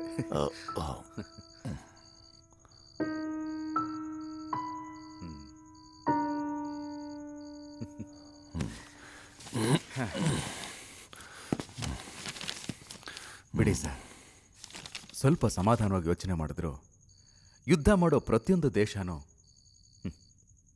ಈ ಜಾಗಕ್ಕೆ ತಂದು ಕೂರಿಸಬಹುದು. ನಿಘಂಟಿನಲ್ಲಿ ಬೇರೆ ಬೇರೆ ಹೆಸರಿದ್ದ ಮಾತ್ರಕ್ಕೆ ಪಾಪದ ಸ್ವರೂಪ ಬದಲಾಗಲ್ಲ ಸರ್. ಅದನ್ನು ಇದರಲ್ಲಿ ಬರೆದಿದೆಯಾ? ವಿಸ್ತಾರವಾಗಿ ಚರ್ಚೆ ಮಾಡಿದ್ದೀನಿ ಸರ್. ಹುಟ್ಸೋಕೆ ತಾಯಿಗೆ 9 ತಿಂಗಳು, ಸಾಯಿಸೋಕೆ ನೇಣಿಗೆ, ಹೀಗೆ ಚರ್ಚೆ ಮಾಡಿದ್ದೀನಿ ಸರ್. ನಾನು ಮಾಡಿದ ಕೊಲೆಗಿಂತ ನೀವು ಕೊಡೋ ಶಿಕ್ಷೆ ಹೆಚ್ಚು ಕ್ರೂರ, ಅದರಲ್ಲಿ ಅನಾಗರಿಕತೆಯ ಪ್ರಮಾಣ ಹೆಚ್ಚು ಅಂತ ಬರೆದಿದ್ದೀನಿ ಸರ್. ಚೆನ್ನ, ಪ್ಲೀಸ್ ಸರ್, ಒಪ್ಪಿ ಅಂತ ಪ್ರಾರ್ಥನೆ ಮಾಡಿದ್ದೀನಿ ಸರ್. ಬಲವಂತ ಏನೂ ಇಲ್ಲ. ನಮ್ಮ ಲಾಯರು ಒಪ್ಪಿ ಅಂತ ಹೇಳಿದ್ರು, ನೀವು ಒಪ್ಪಲಿಲ್ಲ, ಕೇಳಿಸ್ಕೊಂಡ್ರಿ. ಈಗಲೂ ಅಷ್ಟೇ, ಕೇಳಿಸ್ಕೊಳ್ಳಿ ಸರ್. ಸರ್, ನಾನು ಕೊಲೆಗಾರ. ಕೊಲೆಗಾರನಿಗೆ ಕೊಲೆ ಮಾಡುವಾಗ ಮೈಯಲ್ಲಿ ಪಿಶಾಚಿ ಹೋಗಿರುತ್ತೆ, ಪ್ರಾಣಿಗಳಾಗಿರ್ತೀವಿ. ಜಿದ್ದು ಸೇಡು ನೀವು ಹಿಡಿದ್ಬಿಡ್ತೀರಿ ಅನ್ನೋ ಭಯ. ಹೀಗೆ ಕೊಲೆ ಮಾಡೋದಕ್ಕೆ ಯಾವುದೋ ಒಂದು ಕಾರಣ ಇದ್ದೇ ಇರುತ್ತೆ, ನಾವು ಕೊಲೆ ಮಾಡ್ತೀವಿ. ಆದರೆ ನಿಮಗೇನು ಕಾರಣ ಸರ್? ನ್ಯಾಯಕ್ಕೆ ಜಿದ್ದಿಲ್ಲ, ಸೇಡಿರೋ ಹಾಗಿಲ್ಲ, ಭಯಕ್ಕಂತೂ ಅವಕಾಶನೇ ಇಲ್ಲ. ಕೋರ್ಟಲ್ಲಿ ಸಮಾಧಾನವಾಗಿ ಕೂತಿರ್ತೀರಿ, ಸಾವಕಾಶವಾಗಿ ವಿಚಾರಣೆ ಮಾಡ್ತೀರಿ, ಕಡೆಗೊಂದು ದಿವಸ ತೀರ್ಪು ಕೊಡ್ತೀರಿ. 8 ದಿವಸಕ್ಕೆ ಮುಂಚೆ ನಿನ್ನನ್ನು ನೇಣು ಹಾಕ್ತಿದ್ದೀವಿ ಅಂತ ನೋಟಿಸ್ ಕಳಿಸ್ತೀರ. ನೇಣಿನ ಹಗ್ಗನ ಚೊಕ್ಕ ಮಾಡಿ ಭಾರ ತಡೆಯುತ್ತೋ ಇಲ್ವೋ ಅಂತ ಪರೀಕ್ಷೆ ಮಾಡಿ ಸಮಾಧಾನ ಪಟ್ಕೊಳ್ತೀರ. ಒಳ್ಳೆ ಮುಹೂರ್ತದಲ್ಲಿ ಮೆರವಣಿಗೆ ಮಾಡಿಸ್ಕೊಂಡು ಕರ್ಕೊಂಡು ಹೋಗಿ ಸಾಕ್ಷಿಗಳನ್ನ ಎದುರಿಗೆ ನಿಲ್ಲಿಸ್ಕೊಂಡು ವಿಧಿವತ್ತಾಗಿ ಪ್ರಾಣ ತೆಗಿತೀರಲ್ಲ ಸರ್. ಇದಕ್ಕಿಂತ ಉದ್ದೇಶಪೂರ್ವಕ ಕೊಲೆ, ಅನಾಗರಿಕ ಕೊಲೆ ನಾನು ಮಾಡಿದ್ದೆ sir. Isn't yours a cognizable offense? ನಿನ್ನ ಸರ್ ಪ್ಲೀಸ್ ಸರ್, ಸಾಯೋ ದೀಪದ ಉರಿ ಜಾಸ್ತಿ ಅನ್ನೋ ಹಾಗೆ ಬೇಗ ಬೇಗ ಹೇಳ್ಬಿಡ್ತೀನಿ, ದಯವಿಟ್ಟು ಕೇಳಿ ಸರ್. ಸರ್, ನಿಮಗೆ ಗೊತ್ತು ನನಗೆ ನನ್ನ ತಾಯಿ, ನನ್ನ ಹೆಂಡತಿ, ನನ್ನ ಮಕ್ಕಳು ಅಂದ್ರೆ ಎಷ್ಟು ಪ್ರೀತಿ ಅಂತ. ಆದರೆ ನಾನು ಆ ಬಂಗ್ಲೆಗೆ ಯಾಕೆ ಹೋದೆ? ಆ ಬಂಗ್ಲೆಯಲ್ಲಿದ್ದ ವ್ಯಕ್ತಿನ ಅಷ್ಟು ಕ್ರೂರವಾಗಿ ಯಾಕೆ ಕೊಂದೆ? ಆ ಕ್ರೌರ್ಯದ ಕೋಪದ ಹಿಂದಿನ ಕಾರಣ ಏನು? ಈ ಪ್ರಶ್ನೆಗಳಿಗೆ ನಿಮಗೆ 100 ಕಲಿಯುಗ ಮುಗಿದ್ರೂ ಉತ್ತರ ಸಿಗಲ್ಲ ಸರ್. ಆದರೆ ಸರ್, ನಾನು ಮಾಡಿದ ಕೊಲೆಗೆ ನ್ಯಾಯವಾದ ಕಾರಣ ಇದೆ ಅಂತ ನನಗೆ ಹೆಮ್ಮೆ ಇದೆ. ನನ್ನನ್ನು ಕೊಂದು ನೀವು ನ್ಯಾಯ ಸಾಧಿಸಿದ್ವಿ ಅಂತ ಹೆಮ್ಮೆ ಪಟ್ಕೋಬಾರ್ದು ಸರ್. ಹೆಮ್ಮೆ ಪಟ್ಕೊಳ್ಳಲ್ಲಪ್ಪ. ಚೆನ್ನ, you've got it all wrong. ನೇಣು ಹಾಕೋದು ಸಮಾಜ ಸುರಕ್ಷಿತವಾಗಿರಲಿ ಅಂತ ಅಲ್ಲ ಸರ್. ನನ್ನ ಈ 4 ಗೋಡೆ ಮಧ್ಯೆ ತಂದು ಕೂಡ ಹಾಕಿ ಬೀಗ ಹಾಕಿದ್ಮೇಲೂ ಸಮಾಜಕ್ಕೆ ಏನು ಭಯ ಸರ್? ಎಷ್ಟು ದಿನ ಬೀಗ ಹಾಕಿಟ್ಕೊಂಡಿರಕ್ಕಾಗುತ್ತೆ?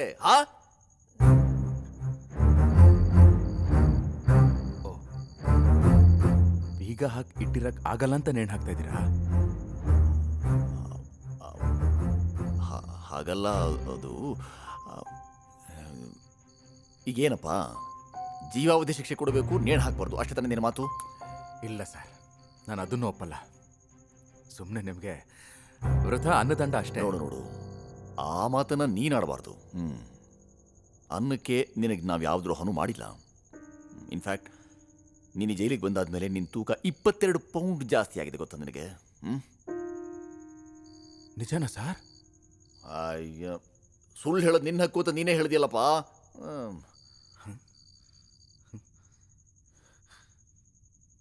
ಹೌದು ಸರ್, 8 ದಿನಕ್ಕೆ ಮುಂಚೆನೆ ನೋಟಿಸ್ ಕೊಡುವಾಗಲೇ ನನ್ನ ತೂಕನ ಚೆಕ್ ಮಾಡಿದ್ರು. ಬಹುಶಃ ನನ್ನ ಭಾರ ತಡೆಯುವಂಥ ಹಗ್ಗನ ತಯಾರಿಸಕ್ಕಿರಬೇಕು. ಆದರೂ ಅವಮಾನ ಸರ್ ಇದು. ಯಾಕೆ?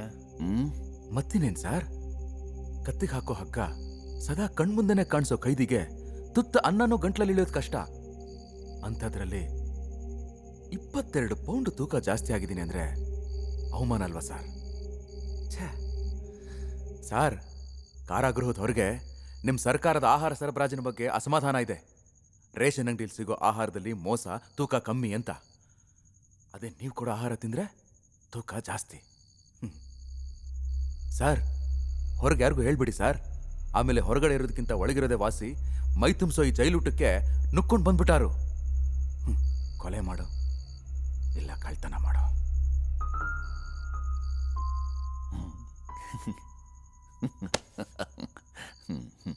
ನೀನೊಬ್ಬ ಕಲೆಗಾರನಾಗಬೇಕಾಗಿತ್ತು ಕಣಯ್ಯ, ಕೊಲೆಗಾರನಾಗ್ಬಿಟ್ಟೆ. ಹೆಸರಿಗೆ ತಕ್ಕ ಹಾಗೆ ಚೆನ್ನಾಗಿ ಮಾತಾಡ್ತೀಯ. ಕಾದಂಬರಿ ಬರೆದು ಈಗ ಅದು ಆದ್ನಲ್ಲ ಸರ್.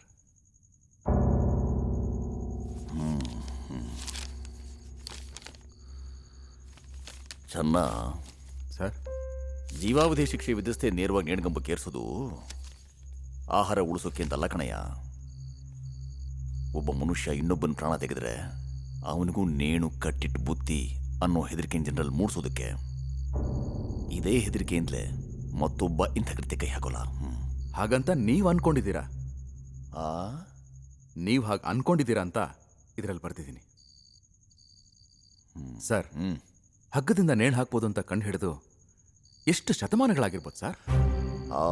ನಾನೇನಾದ್ರೂ ಆರಂಭೋತ್ಸವ ಮಾಡ್ತಾ ಇದ್ದೀನ? ಇದುವರೆಗೂ ಆ ಹಗ್ಗ ಎಷ್ಟು ಕುತ್ತಿಗೆಗಳನ್ನ ಹೊಸಕಾಕಿಲ್ಲ. ಆದ್ರೂ ಅದು ನನ್ನ ತಡಿಲಿಲ್ಲ ಸರ್. ನಾನು ಕೊಲೆ ಮಾಡಿದೆ. ನೇಣು ಕೊಲೆಗಳನ್ನ ತಡೆಯಲ್ಲ ಸರ್. ಆದರೆ ಈ ಹಗ್ಗದ ಶಿಕ್ಷೆ ಇಲ್ಲದೆ ಹೋಗಿದ್ದಿದ್ರೆ ಸಮಾಜದಲ್ಲಿ ಕೊಲೆಗಳ ಸಂಖ್ಯೆ ಜಾಸ್ತಿ ಆಗ್ತಿತ್ತು ನೋಡಿ ಚೆನ್ನ. ಅದೊಂದು ಅಭಿಪ್ರಾಯ ಅಷ್ಟೇ. ಸತ್ಯ ಅಂತ ಅಂಕಿ ಅಂಶಗಳಿಂದ ನಿರ್ಧಾರ ಆಗಿಲ್ಲ. ಹಗ್ಗಕ್ಕೂ ಕೊಲೆಗೂ ಸಂಬಂಧ ಇಲ್ಲ ಸರ್. ಅದು ಹೇಗೆ ಅಷ್ಟು ಕರಾರ್ವಕ್ಕಾಗಿ ಹೇಳ್ತಿ? ಸರ್, ಕೊಲೆಗಳು ಯಾಕಾಗುತ್ತೆ ಅಂತ ನಿಷ್ಪಕ್ಷಪಾತ ತನಿಖೆ ಆಗ್ಬೇಕು ಸರ್. ಉದಾಹರಣೆಗೆ, ಗಂಡ ಕೆಲ್ಸಕ್ಕೆ ಹೋಗಿರ್ತಾನೆ. ಮಧ್ಯೆ ಅಕಸ್ಮಾತ್ ಮನೆಗೆ ಬಂದಾಗ ಅವನ ಹಾಸಿಗೆಯಲ್ಲಿ ಇನ್ನೊಬ್ಬನ್ನ ನೋಡ್ತಾನೆ. ಆಗ ಅವನು ಮಚ್ಚು ತಗೊಂಡು ಅವನ ಹೆಂಡ್ತಿನ ಸಾಯಿಸಬಹುದು. ಓಡೋಗ್ತಿರ್ಬೇಕಾದ್ರೆ ಪೊಲೀಸ್ನವನು ಹಿಡ್ಕೊಳಕ್ ಪ್ರಯತ್ನ ಪಡ್ತಾನೆ. ಅವನಿಂದ ತಪ್ಪಿಸ್ಕೊಳ್ಳಕ್ಕೆ ಆ ಪೊಲೀಸ್ನವನ್ನ ಸಾಯಿಸಬಹುದು. ಅಣ್ಣ ತಮ್ಮಂದ್ರು ಆಸ್ತಿಗೋಸ್ಕರ ಒಬ್ಬರನ್ನೊಬ್ಬರನ್ನ ಕೊಲೆ ಮಾಡಬಹುದು. ಜಾತಿ ದೇಶದಿಂದ ಕೊಲೆಗಳಾಗಬಹುದು. ಅಂತ ಸಂದರ್ಭದಲ್ಲಿ ಊರಿನ ತುಂಬಾ ಹಗ್ಗದ ತೋರಣಗಳೇ ಇರುತ್ತೆ. ಆದ್ರೂ ಕೊಲೆಗಳು ನಿಲ್ಲೋದಿಲ್ಲ ಸರ್. ಇದಕ್ಕೆ ಪ್ರಮಾಣವಿಲ್ಲ ಸರ್. ಕೊಲೆ ಮಾಡೋರು ರಕ್ತ ಪಿಶಾಚಿಗಳಲ್ಲ. ಅವನಿಗೂ ಅದು ಹೇಸಿಗೆನೆ. ಅಷ್ಟು ಯಾಕೆ ಸರ್, ಎಷ್ಟೋ ಸರಿ ಕೊಲೆ ಮಾಡಿದವನು ಮಚ್ಚ ಸಮೇತ ಪೊಲೀಸ್ ಸ್ಟೇಷನ್ಗೆ ಹೋಗಿ ನಾನೇ ಕೊಲೆ ಮಾಡಿದ್ದು ಅಂತ ಅವನಿಗವನೇ ಹಗ್ಗನ ಹಾರ ಹಾಕೊಂಡಿಲ್ವಾ ಸರ್? ನಂತರ ಹಗ್ಗ ಈಗ ನೀವು ಹಾಕೋದಲ್ಲ ಸರ್, ಅದು ನಾನಾಗೆ ಹಾಕ್ಕೊಂಡಿದ್ದು. ಹ್ಯೂಮನ್ ರೈಟ್ಸ್, ಮಾನವ ಹಕ್ಕುಗಳ ಕುರಿತಾದ ಮಾತು. 6ನೇ ಶತಮಾನದಲ್ಲೇ ಸೈರಸ್ ಸಿಲಿಂಡರ್ ಪ್ರಸ್ತಾಪವಾದ ಮಾತು ಈಗ ಇಲ್ಲಿವರೆಗೂ ನಿಂತನಕ ಬಂದು ನಿಂತಿದೆ. ಆದರೆ ನ್ಯಾಯ ಅದು ಅಲ್ಲೇ ನಿಂತಿದೆ ಸರ್, ಅಲ್ಲೇ ನಿಂತಿದೆ. ಆದರೆ ಇಷ್ಟೊತ್ತು ನನ್ನ ಮಾತಿನಲ್ಲಿ ಸೈರಸ್ ಸಿಲಿಂಡರ್ ವಿಚಾರಗಳಿದೆ ಅಂತ ಹೇಳಿದ್ರಲ್ಲ, ಅದಕ್ಕೆ ತುಂಬ ಥ್ಯಾಂಕ್ಸ್. ಜೊತೆಲಿ ಇನ್ನೊಂದು ಪ್ರಶ್ನೆ ಬೇಕೇಳು. ಕೊಲೆ ಮಾಡಿದವ್ರಿಗೆಲ್ಲ ನೇಣು ಹಾಕಿದ್ದೀರಾ ಸರ್? ವಾಟ್? ಹೀಗೆ ಕೇಳ್ತೀನಿ, ಕೊಲೆ ಮಾಡಿ ನೇಣಿಂದ ತಪ್ಪಿಸ್ಕೊಳ್ಳೋಕ್ಕೆ ಸಾಧ್ಯನೇ ಇಲ್ವಾ ಸರ್? ಸಾಕ್ಷಿಗಳು ಸರಿಯಾಗಿರದೇ ಇದ್ರೆ. ಸಾಕ್ಷಿ, ಅದನ್ನೇ ಸರ್ ನಾನು ಬರೆದಿರೋದು. ನಿಮ್ಮ ನ್ಯಾಯಾಂಗ ಯಾವುದ್ರ ಮೇಲೆ ನಿಂತಿದೆ ಅಂತ. ಶಿಕ್ಷೆಗೆ ಕೊಲೆ ಮಾಡಿದ ಮುಖ್ಯ ಅಲ್ಲ, ಸಾಕ್ಷಿ ಮುಖ್ಯ. ಹಾ, ಸಾಕ್ಷಿನೇ ಮುಖ್ಯ. ಅದಿಲ್ಲದೆ ಇದ್ರೆ ಹೌದು ಸರ್, ಅದಿಲ್ಲಂದ್ರೆ ಏನು ಮಾಡೋಕ್ಕಾಗಲ್ಲ. ಸಾಕ್ಷಿ ಪ್ರಾಣಕ್ಕೆ ಅಪಾಯ ಸರ್ ಅದು. ಆ ಸಾಕ್ಷಿ ನಂಬಿ ಒಬ್ಬ ನಿರಪರಾಧಿನ ಬೇಕಾದ್ರೂ ನೇಣು ಹಾಕ್ಬಿಡ್ತೀರಾ ನೀವು? 100 ಜನ ನಿಂತ್ಕೊಂಡು ಅವನು ಅವಳನ್ನ ಕೊಂದ ಅಂತ ಹೇಳ್ಬಿಟ್ರೆ ಸಾಕು. ಅಪರೂಪದಲ್ಲಿ ಅಪರೂಪ ಅನ್ನೋ ಪ್ರಸಂಗಗಳನ್ನ ಹೊರತುಪಡಿಸಿ. ಅಪರೂಪ ಅನ್ನೋ ಈ ನಿಮ್ಮ ಸಮಾಧಾನನ ಒಪ್ಕೊಳಕ್ಕಾಗುತ್ತಾ ಸರ್? 100 ಕೊಲೆಗಾರರನ್ನ ಶಿಕ್ಷಿಸದೆ ಬಿಟ್ಟು ಕಟ್ಕೊಳ್ಳೋ ಪಾಪಕ್ಕಿಂತ ಒಬ್ಬ ನಿರಪರಾಧಿಗೆ ಶಿಕ್ಷೆ ಕೊಟ್ಟು ಕಟ್ಕೊಳ್ಳೋ ಪಾಪ ಇದೆಯಲ್ಲ ಸರ್, ಅದು ಮಹಾಪಾಪ ಸರ್. ನಿಮ್ಮ ಮುಖಭಾವನೆ ನಂಗೆ ಅರ್ಥ ಆಯ್ತು ಸರ್. ನಾನು ನಿರಪರಾಧಿ ಅಲ್ಲ, ನಾನು ಕೊಲೆಗಾರನೇ. ನೀನು ಒಬ್ಬ ವಕೀಲ, ಅಡ್ವೊಕೇಟ್ ಹಾಕ್ಬೋದಾಗಿತ್ತಲ್ಲಯ್ಯ. ಬೇಡ ಸರ್, ಬೇಡ ಸರ್. ಈಗ ಮಾಡಿರೋ ಪಾಪನೇ ಸಾಕು. ಇರೋ ಬುದ್ಧಿನೆಲ್ಲ ಉಪಯೋಗಿಸಿ ಕಳ್ಳನ್ನ ಕಳ್ಳ ಅಲ್ಲ, ಕೊಲೆಗಾರನ್ನ ನಿರಪರಾಧಿ ಅಂತ ವಾದ ಮಾಡಿ ನ್ಯಾಯದ ಬಣ್ಣವನ್ನ ಹೇಗಂದ್ರೆ ಹಾಗೆ ಬದಲಾಯಿಸೋ ಮಹಾಪಾಪ ನನಗೆ ಬೇಡ ಸರ್. ಜಾಣ್ತನ ಅಪಾಯ ಸರ್. ಆ ಜಾಣತನ ಅಪಾಯ ಅನ್ನೋದಾಗಿದ್ರೆ ನಿನ್ನ ಪರ ವಾದ ಮಂಡಿಸಿದ್ರಲ್ಲ ವಕೀಲರು, ಅವನ ಕೈಬಿಟ್ಟು ನೀನೇ ವಾದ ಮಾಡ್ಬೋದಾಗಿತ್ತಲ್ಲ. ಅದೇನೋ ಹೇಳ್ತಿದ್ದೆ, ನ್ಯಾಯವಾದ ಕಾರಣ, ಅದನ್ನೇ ಹೇಳ್ಬೋದಾಗಿತ್ತಲ್ಲ. ಓ, ನ್ಯಾಯವಾದ ಕಾರಣ ಕೊಟ್ಟು ಕೊಲೆ ಮಾಡಿದ್ರೆ ಶಿಕ್ಷೆ ಆಗಲ್ಲ ಅಂತ ನಿಮ್ಮ ನ್ಯಾಯ ಹೇಳುತ್ತೆ ಸರ್? ಏನಯ್ಯ ಅದು ನ್ಯಾಯವಾದ ಕಾರಣ? ನ್ಯಾಯವಾದ ಕಾರಣ ಏನು? ನ್ಯಾಯಯುತವಾದ ಕಾರಣ ಪ್ರತಿ ಕೊಲೆಗಾರನಿಗೂ ಅವನದೇ ಆದ ನ್ಯಾಯವಾದ ಕಾರಣ ಇದ್ದೇ ಇರುತ್ತೆ ಅವನ ಪ್ರಕಾರ. ಗಾಂಧೀಜಿಯನ್ನು ಕೊಂದು ಗೋಡ್ಸೆಗೂ ನ್ಯಾಯಯುತವಾದ ಕಾರಣ ಇತ್ತು ಅವನ ಪ್ರಕಾರ. ಆದ್ರೆ ಹಾಗಾದ್ರೆ ಸುಮ್ಮನೆ ಬಿಟ್ಟು ಅವನ್ನ ಗಲ್ಲಿಗೇರಿಸ್ತಿಲ್ವಾ?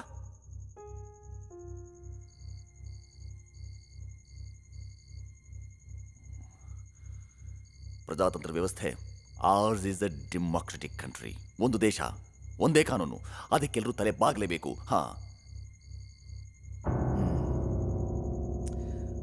ಒಪ್ಕೊಳ್ತೀನಿ ಸರ್, ತಲೆ ಬಾಗ್ಲೇಬೇಕು, ಒಪ್ಕೊಳ್ತೀನಿ.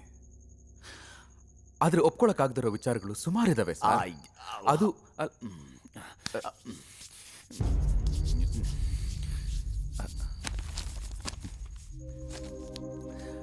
ಅರ್ಥ ಆಯ್ತು ಸರ್.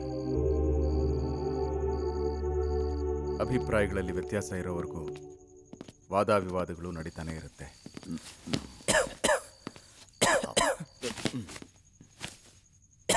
ಸಾರಿ. ನಮಸ್ಕಾರ ಡಾಕ್ಟ್ರೇ. ಯಾಕೆ ಡಾಕ್ಟ್ರೇ ಕೆಮ್ತಾ ಇದ್ದೀರಾ? 8 ದಿನಗಳಿಂದ ಈ ಕ್ಷಣದವರೆಗೂ ನನ್ನ ಆರೋಗ್ಯದ ಬಗ್ಗೆ ಕಾಳಜಿ ವಹಿಸಿದ್ರಿ. ನಿಮ್ಮ ಆರೋಗ್ಯದ ವಿಚಾರನೇ ಮರ್ತ್ಬಿಟ್ಟಿರೋ ಹಾಗಿದೆ. ನಿಮ್ಮ ಈ ಅಜಾಗರೂಕತೆ ಬಗ್ಗೆ ನಂಗೆ ತುಂಬ ಬೇಜಾರಿದೆ. ಅದೊಂದೇ ಅಲ್ಲ, ಇನ್ನೊಂದು ಬೇಜಾರು ಕೂಡ ಇದೆ. ಪಾಪ ಬ್ರಹ್ಮ ಈ ಡಾಕ್ಟರ್ಗಳನ್ನ ಸೃಷ್ಟಿ ಮಾಡಿದ್ದು ಯಾಕೆ? ಮನುಷ್ಯನ ಜೀವ ತನ್ನ ದೇಹದಲ್ಲಿ ಇರೋ ಹಾಗೆ ನೋಡ್ಕೊಳ್ಳೋಕ್ಕೆ. ಆದರೆ ಮನುಷ್ಯ ನಿಮ್ಮಿಂದ ಮಾಡಿಸ್ತಾ ಇರೋ ಕೆಲಸ ಏನು?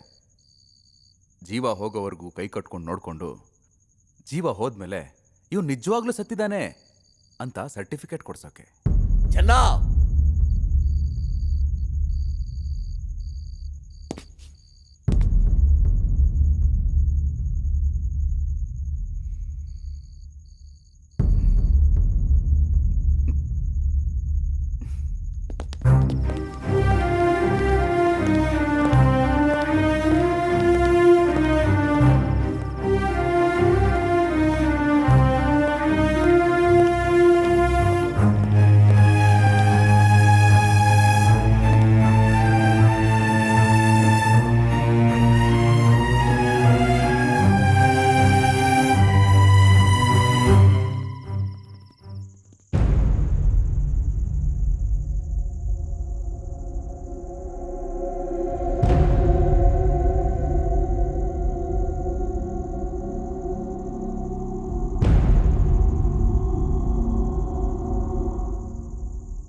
ನಿನ್ನ ಕೈಗಳನ್ನ ಹೊಸಿ ಹಿಂದಗಡೆ ಕೊಡಪ್ಪ.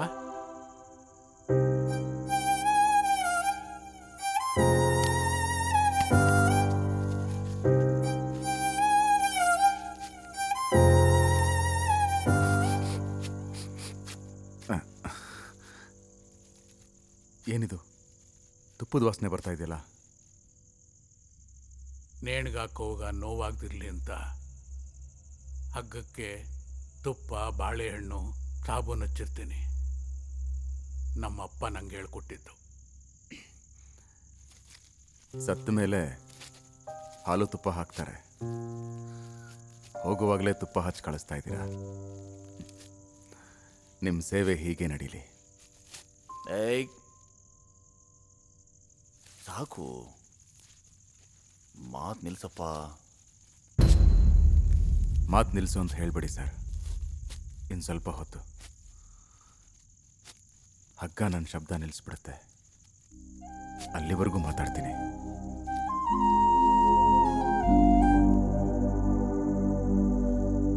ಆಮೇಲೆ ನನ್ನ ಶವನ ಹೊರಗೆ ನನಗೋಸ್ಕರ ಕಾಯ್ತಾರೋ ನನ್ನವ್ರಿಗೆ ಒಪ್ಪಿಸಿದಾಗ ನನ್ನ ತಾಯಿ ನನ್ನ ಮೈ ಮೇಲೆ ಬಿದ್ದು ಮಾತಾಡು ಚೆನ್ನ, ಮಾತಾಡು ಕಂದ ಅಂತ ಹೇಳಿದಾಗ ನನ್ನ ಮಕ್ಕಳು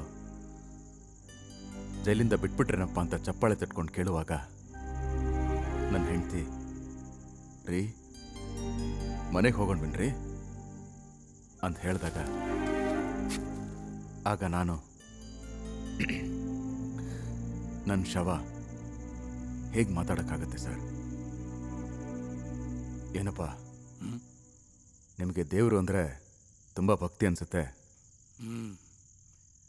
ನಾವು ಮಾಡೋ ಈ ಪಾಪಕ್ಕೆ ಆ ಶಿವ ಒಬ್ಬನಿಂದ ನಮ್ಮನ್ನು ಕಾಪಾಡೋಕೆ ಸಾಧ್ಯ. ಶಿವ ತ್ರಯಂಬಕಂ ಯಜಾಮಹೇ ಸುಗಂಧಿಂ ಪುಷ್ಟಿವರ್ಧನಂ ಉರ್ವಾರುಕಂ ಬಂಧನಾತ್ ಮೃತ್ಯೋರ್ಮುಕ್ಷೀಯಮಾಮೃತಾತ್. ಇದರ ಅರ್ಥ ಗೊತ್ತಾ ನಿಮಗೆ?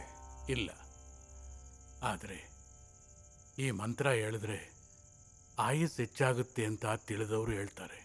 ಇವಾಗ ನಾನು ಹೇಳಿದೆ, ಹೆಚ್ಚಾಗುತ್ತಾ?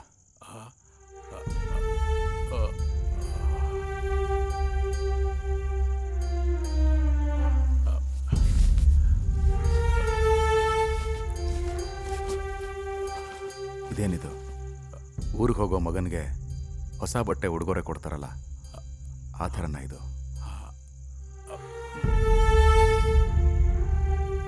ಅದು ಅಘೋರವಾದ ದೃಶ್ಯವನ್ನ ನೀನು ನೋಡಬಾರ್ದು ಅಂತ ನಿನ್ನ ಕಣ್ಣಿಗೆ ಮರೇನಪ್ಪ. ಸಾವು ಸಾಯೋನ್ ಕಣ್ಣಿಗೆ ಹೇಗೆ ಕಾಣಿಸುತ್ತೆ ಸರ್? ನೋಡೋ ನಿಮಗೆ ಕಾಣಿಸುತ್ತೆ. ಮುಸ್ಕಾಕೋಬೇಕಾಗಿರೋದು ನೀವು.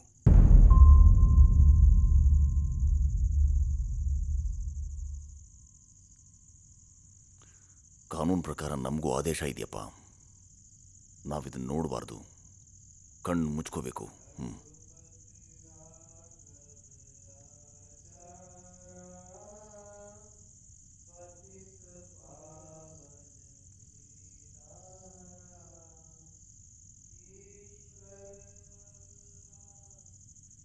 ಕಳ್ಳರ ಭಜನೆ ಶುರುವಾಯಿತು. ಭಜನೆ ಮಾಡಿದ ತಕ್ಷಣ ದೇವರು ಬಂದು ಕಾಪಾಡಲ್ಲ ಅಂತ ಗೊತ್ತಿದ್ದು ಭಜನೆ ಮಾಡ್ತಾರೆ. ಜನ್ನ, ನಿನ್ನ ಇಷ್ಟ ದೇವರನ್ನ ಕೊನೆ ಬಾರಿ ಪ್ರಾರ್ಥನೆ ಮಾಡೋಕೆ ಅವಕಾಶ ಇದೆ ನೋಡಪ್ಪ. ಅದರ ಅವಶ್ಯಕತೆ, ಉಪಯೋಗ ಎರಡೂ ಇಲ್ಲ ಸರ್ ನನಗೆ. ಪ್ರಾರ್ಥನೆ ಮಾಡ್ಕೊಳ್ಳೋ ಸಮಯನೇ ಸಮರ್ಥನೆ ಮಾಡ್ಕೊಳ್ಳೋಕೆ ಕೊಡ್ತೀರಾ?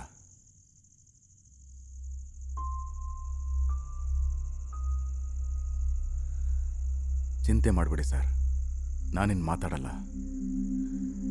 ನಾನು ಮಾಡಿದ ಕೊಲೆಗೆ ನ್ಯಾಯವಾದ ಕಾರಣ ಇದೆ ಅಂತ ಹೇಳಿದ್ನಲ್ಲ, ಅದನ್ನು ಒಂದ್ಸರಿ ನೆನೆಸ್ಕೋಬಹುದಾ?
ನೀನು ಮಾಡ್ತಾ ಇರೋ ಈ ಹಲ್ಕ ಕೆಲಸ ಪಕ್ಕದ ರೂಮಲ್ಲಿ ಮಲಗಿರೋ ನಿನ್ನ ಹೆಂಡತಿ ಮಗು ಗೊತ್ತಾಗುತ್ತೆ.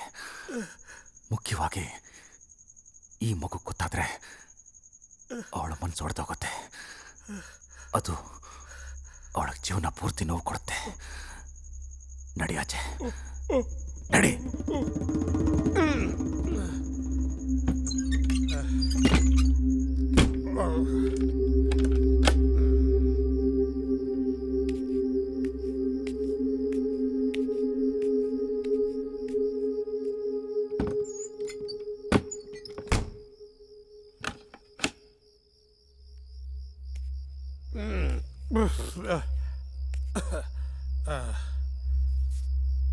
ಐ ಯಾರೋ ನೀನು? ನಾನೊಬ್ಬ ಕಳ್ಳ. ಕಳ್ಳ?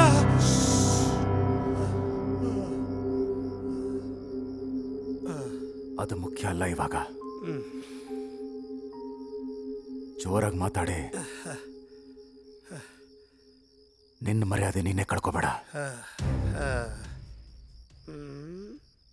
ಈ ರೂಮಲ್ಲಿ ನಿನ್ನ ಹೆಂಡತಿ ಮಗಳು ಮಲಗಿದ್ದಾರೆ. ಆ ರೂಮಲ್ಲಿರೋ ಮಗುಗೂ ನಿನ್ನ ಮಗಳ ವಯಸ್ಸೇ ಅನ್ಸುತ್ತೆ. ನಿನ್ನ ಮಗಳ ಮೇಲಿರೋ ಪ್ರೀತಿ ಆ ಮಗು ಮೇಲೆ ಕಾಮ ಆಗೋಯ್ತಾ? ಛೇ, ಈ ಯೋಚನೆ ಆದ್ರೂ ಹೇಗೆ ಬಂತು ನಿನ್ನ ಮನ್ಸಿಗೆ? ಯೋಚನೆ ಮಾಡೋಕ್ಕಿದೇನು ಹೊಸ್ದ? ನಮ್ಮ ಮನೆಗೆ ಬರೋ ಕೆಲಸದವರಲ್ಲಿ ಇವಳು 17ನೇ ಅವಳು, 18ನೇ ಅವಳು, ಎಲ್ಲರೂ ಈ ವಯಸ್ಸಿನವ್ರೆ. ಏನು ಮಾಡಿದ್ರು ಗೊತ್ತಾಗಲ್ಲ. ಆ ಥರ ಮಾಡುವಾಗ ನಿನ್ನ ಮಗಳು ನಿನ್ನ ಕಣ್ಮುಂದೆ ಬರಲ್ವಾ? ಕುಡಿದ್ಬಿಟ್ಟು ಏನೇನೋ ಮಾತಾಡ್ತಾ ಇದೀಯ ಅಂತ ಸುಮ್ಮನೆ ಬಿಡ್ತಾ ಇದ್ದೀನಿ. ಇದು ತಪ್ಪು.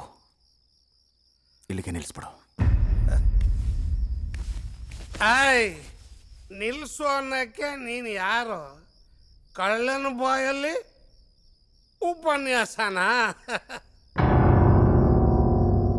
ರಾಮಾಯಣ ಬರೆದು ವಾಲ್ಮೀಕಿನೂ ಕಳ್ಳಾನೆ. ನಾನು ಕಳ್ತನ ಅಷ್ಟೇ ಮಾಡೋದು, ನಿಂತರ ಅಸಹ್ಯವಾದ ಕೆಲಸ ಮಾಡಲ್ಲ. ಅಸಹ್ಯ? ಕಳ್ಳತನ ಏನು ಉತ್ತಮ ದರ್ಜೆ ಕೆಲಸನ? ನೀನು ದುಡ್ಡುಗೋಸ್ಕರ ಕೈ ಹಾಕ್ತೀಯ, ನಾನು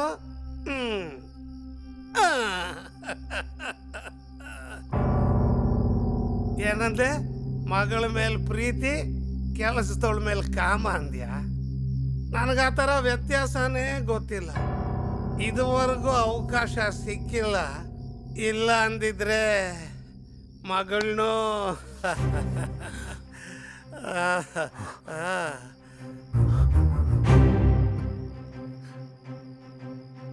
ನೀನು ಕೆಟ್ಟವನಲ್ಲ. ನಿನ್ನಂತ ವಿಕೃತಿನ ಸೃಷ್ಟಿ ಮಾಡಿದಾನಲ್ಲ ಆ ದೇವರು ಕೆಟ್ಟವನು. ನಾನು ಹಾಕಿದ ಬೀಜ ಫಲ ಬಂದ್ರೆ ನಾನೇ ತಿನ್ನೋದ್ರಲ್ಲಿ ತಪ್ಪೇನು?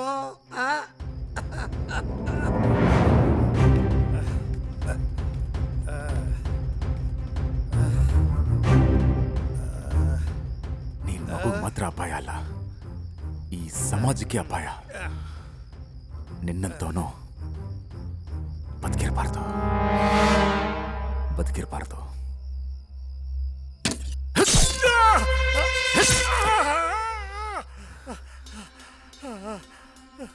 ನಿನ್ನಂತ ಅಪ್ಪ ಇಲ್ಲ ಅನ್ನೋ ನೋವಿಗಿಂತ ನಿನ್ನ ಕೆಟ್ಟ ಮನಸ್ಸಿನ ಬಗ್ಗೆ ಅವಳು ಗೊತ್ತಾದ್ರೆ ಅವಳು ಮಾನಸಿಕವಾಗಿ ಸತ್ತೋಗ್ತಾಳೆ. ಆ ಮುಕ್ತ ಮನಸ್ಸು ಸಾಯಬಾರ್ದು. ನಿನ್ನಂತ ವಿಕೃತ ಬದುಕಿರಬಾರ್ದು.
ಗೆಳೆಯ ನನಗೆ ಗುರುವಾಗಲಿಲ್ಲ, ಗುರು ಎನಗೆ ಗುರಿ ತೋರಲಿಲ್ಲ, ತಂದೆಯ ಜಡತನ ಮತಿ ನೀಡಲಿಲ್ಲ, ತಾಯಿಯ ಸೊಗತ ನಾ ಆಲಿಸಲೇ ಇಲ್ಲ, ಎನ್ನ ಶಿಕ್ಷೆಗೆ ಇನ್ನು ಪ್ರಶ್ನೆಗಳೇ ಇಲ್ಲ, ಎನ್ನ ನಂಬಿದವರಿಗೆ ಈ ಶಿಕ್ಷೆ ಪ್ರಶ್ನೆಯಾಯಿತಲ್ಲ. ಓ ದೇವರೇ, ನೀನು ಇದ್ದರೆ ಕಾಪಾಡು ಎನ್ನ ನಂಬಿದವರನ್ನ, ಕಾಪಾಡು ಈ ದೇಶವನ್ನ. ಸೃಷ್ಟಿಸುವ ಅಧಿಕಾರವಿಲ್ಲದ ಮನುಷ್ಯನಿಗೆ ಸಾಯಿಸುವ ಅಧಿಕಾರವಿದೆಯೇ? ಮರಣದಂಡನೆಯ ಶಿಕ್ಷೆಯನ್ನು ಮತ್ತೊಮ್ಮೆ ಪರಿಶೀಲಿಸಿ.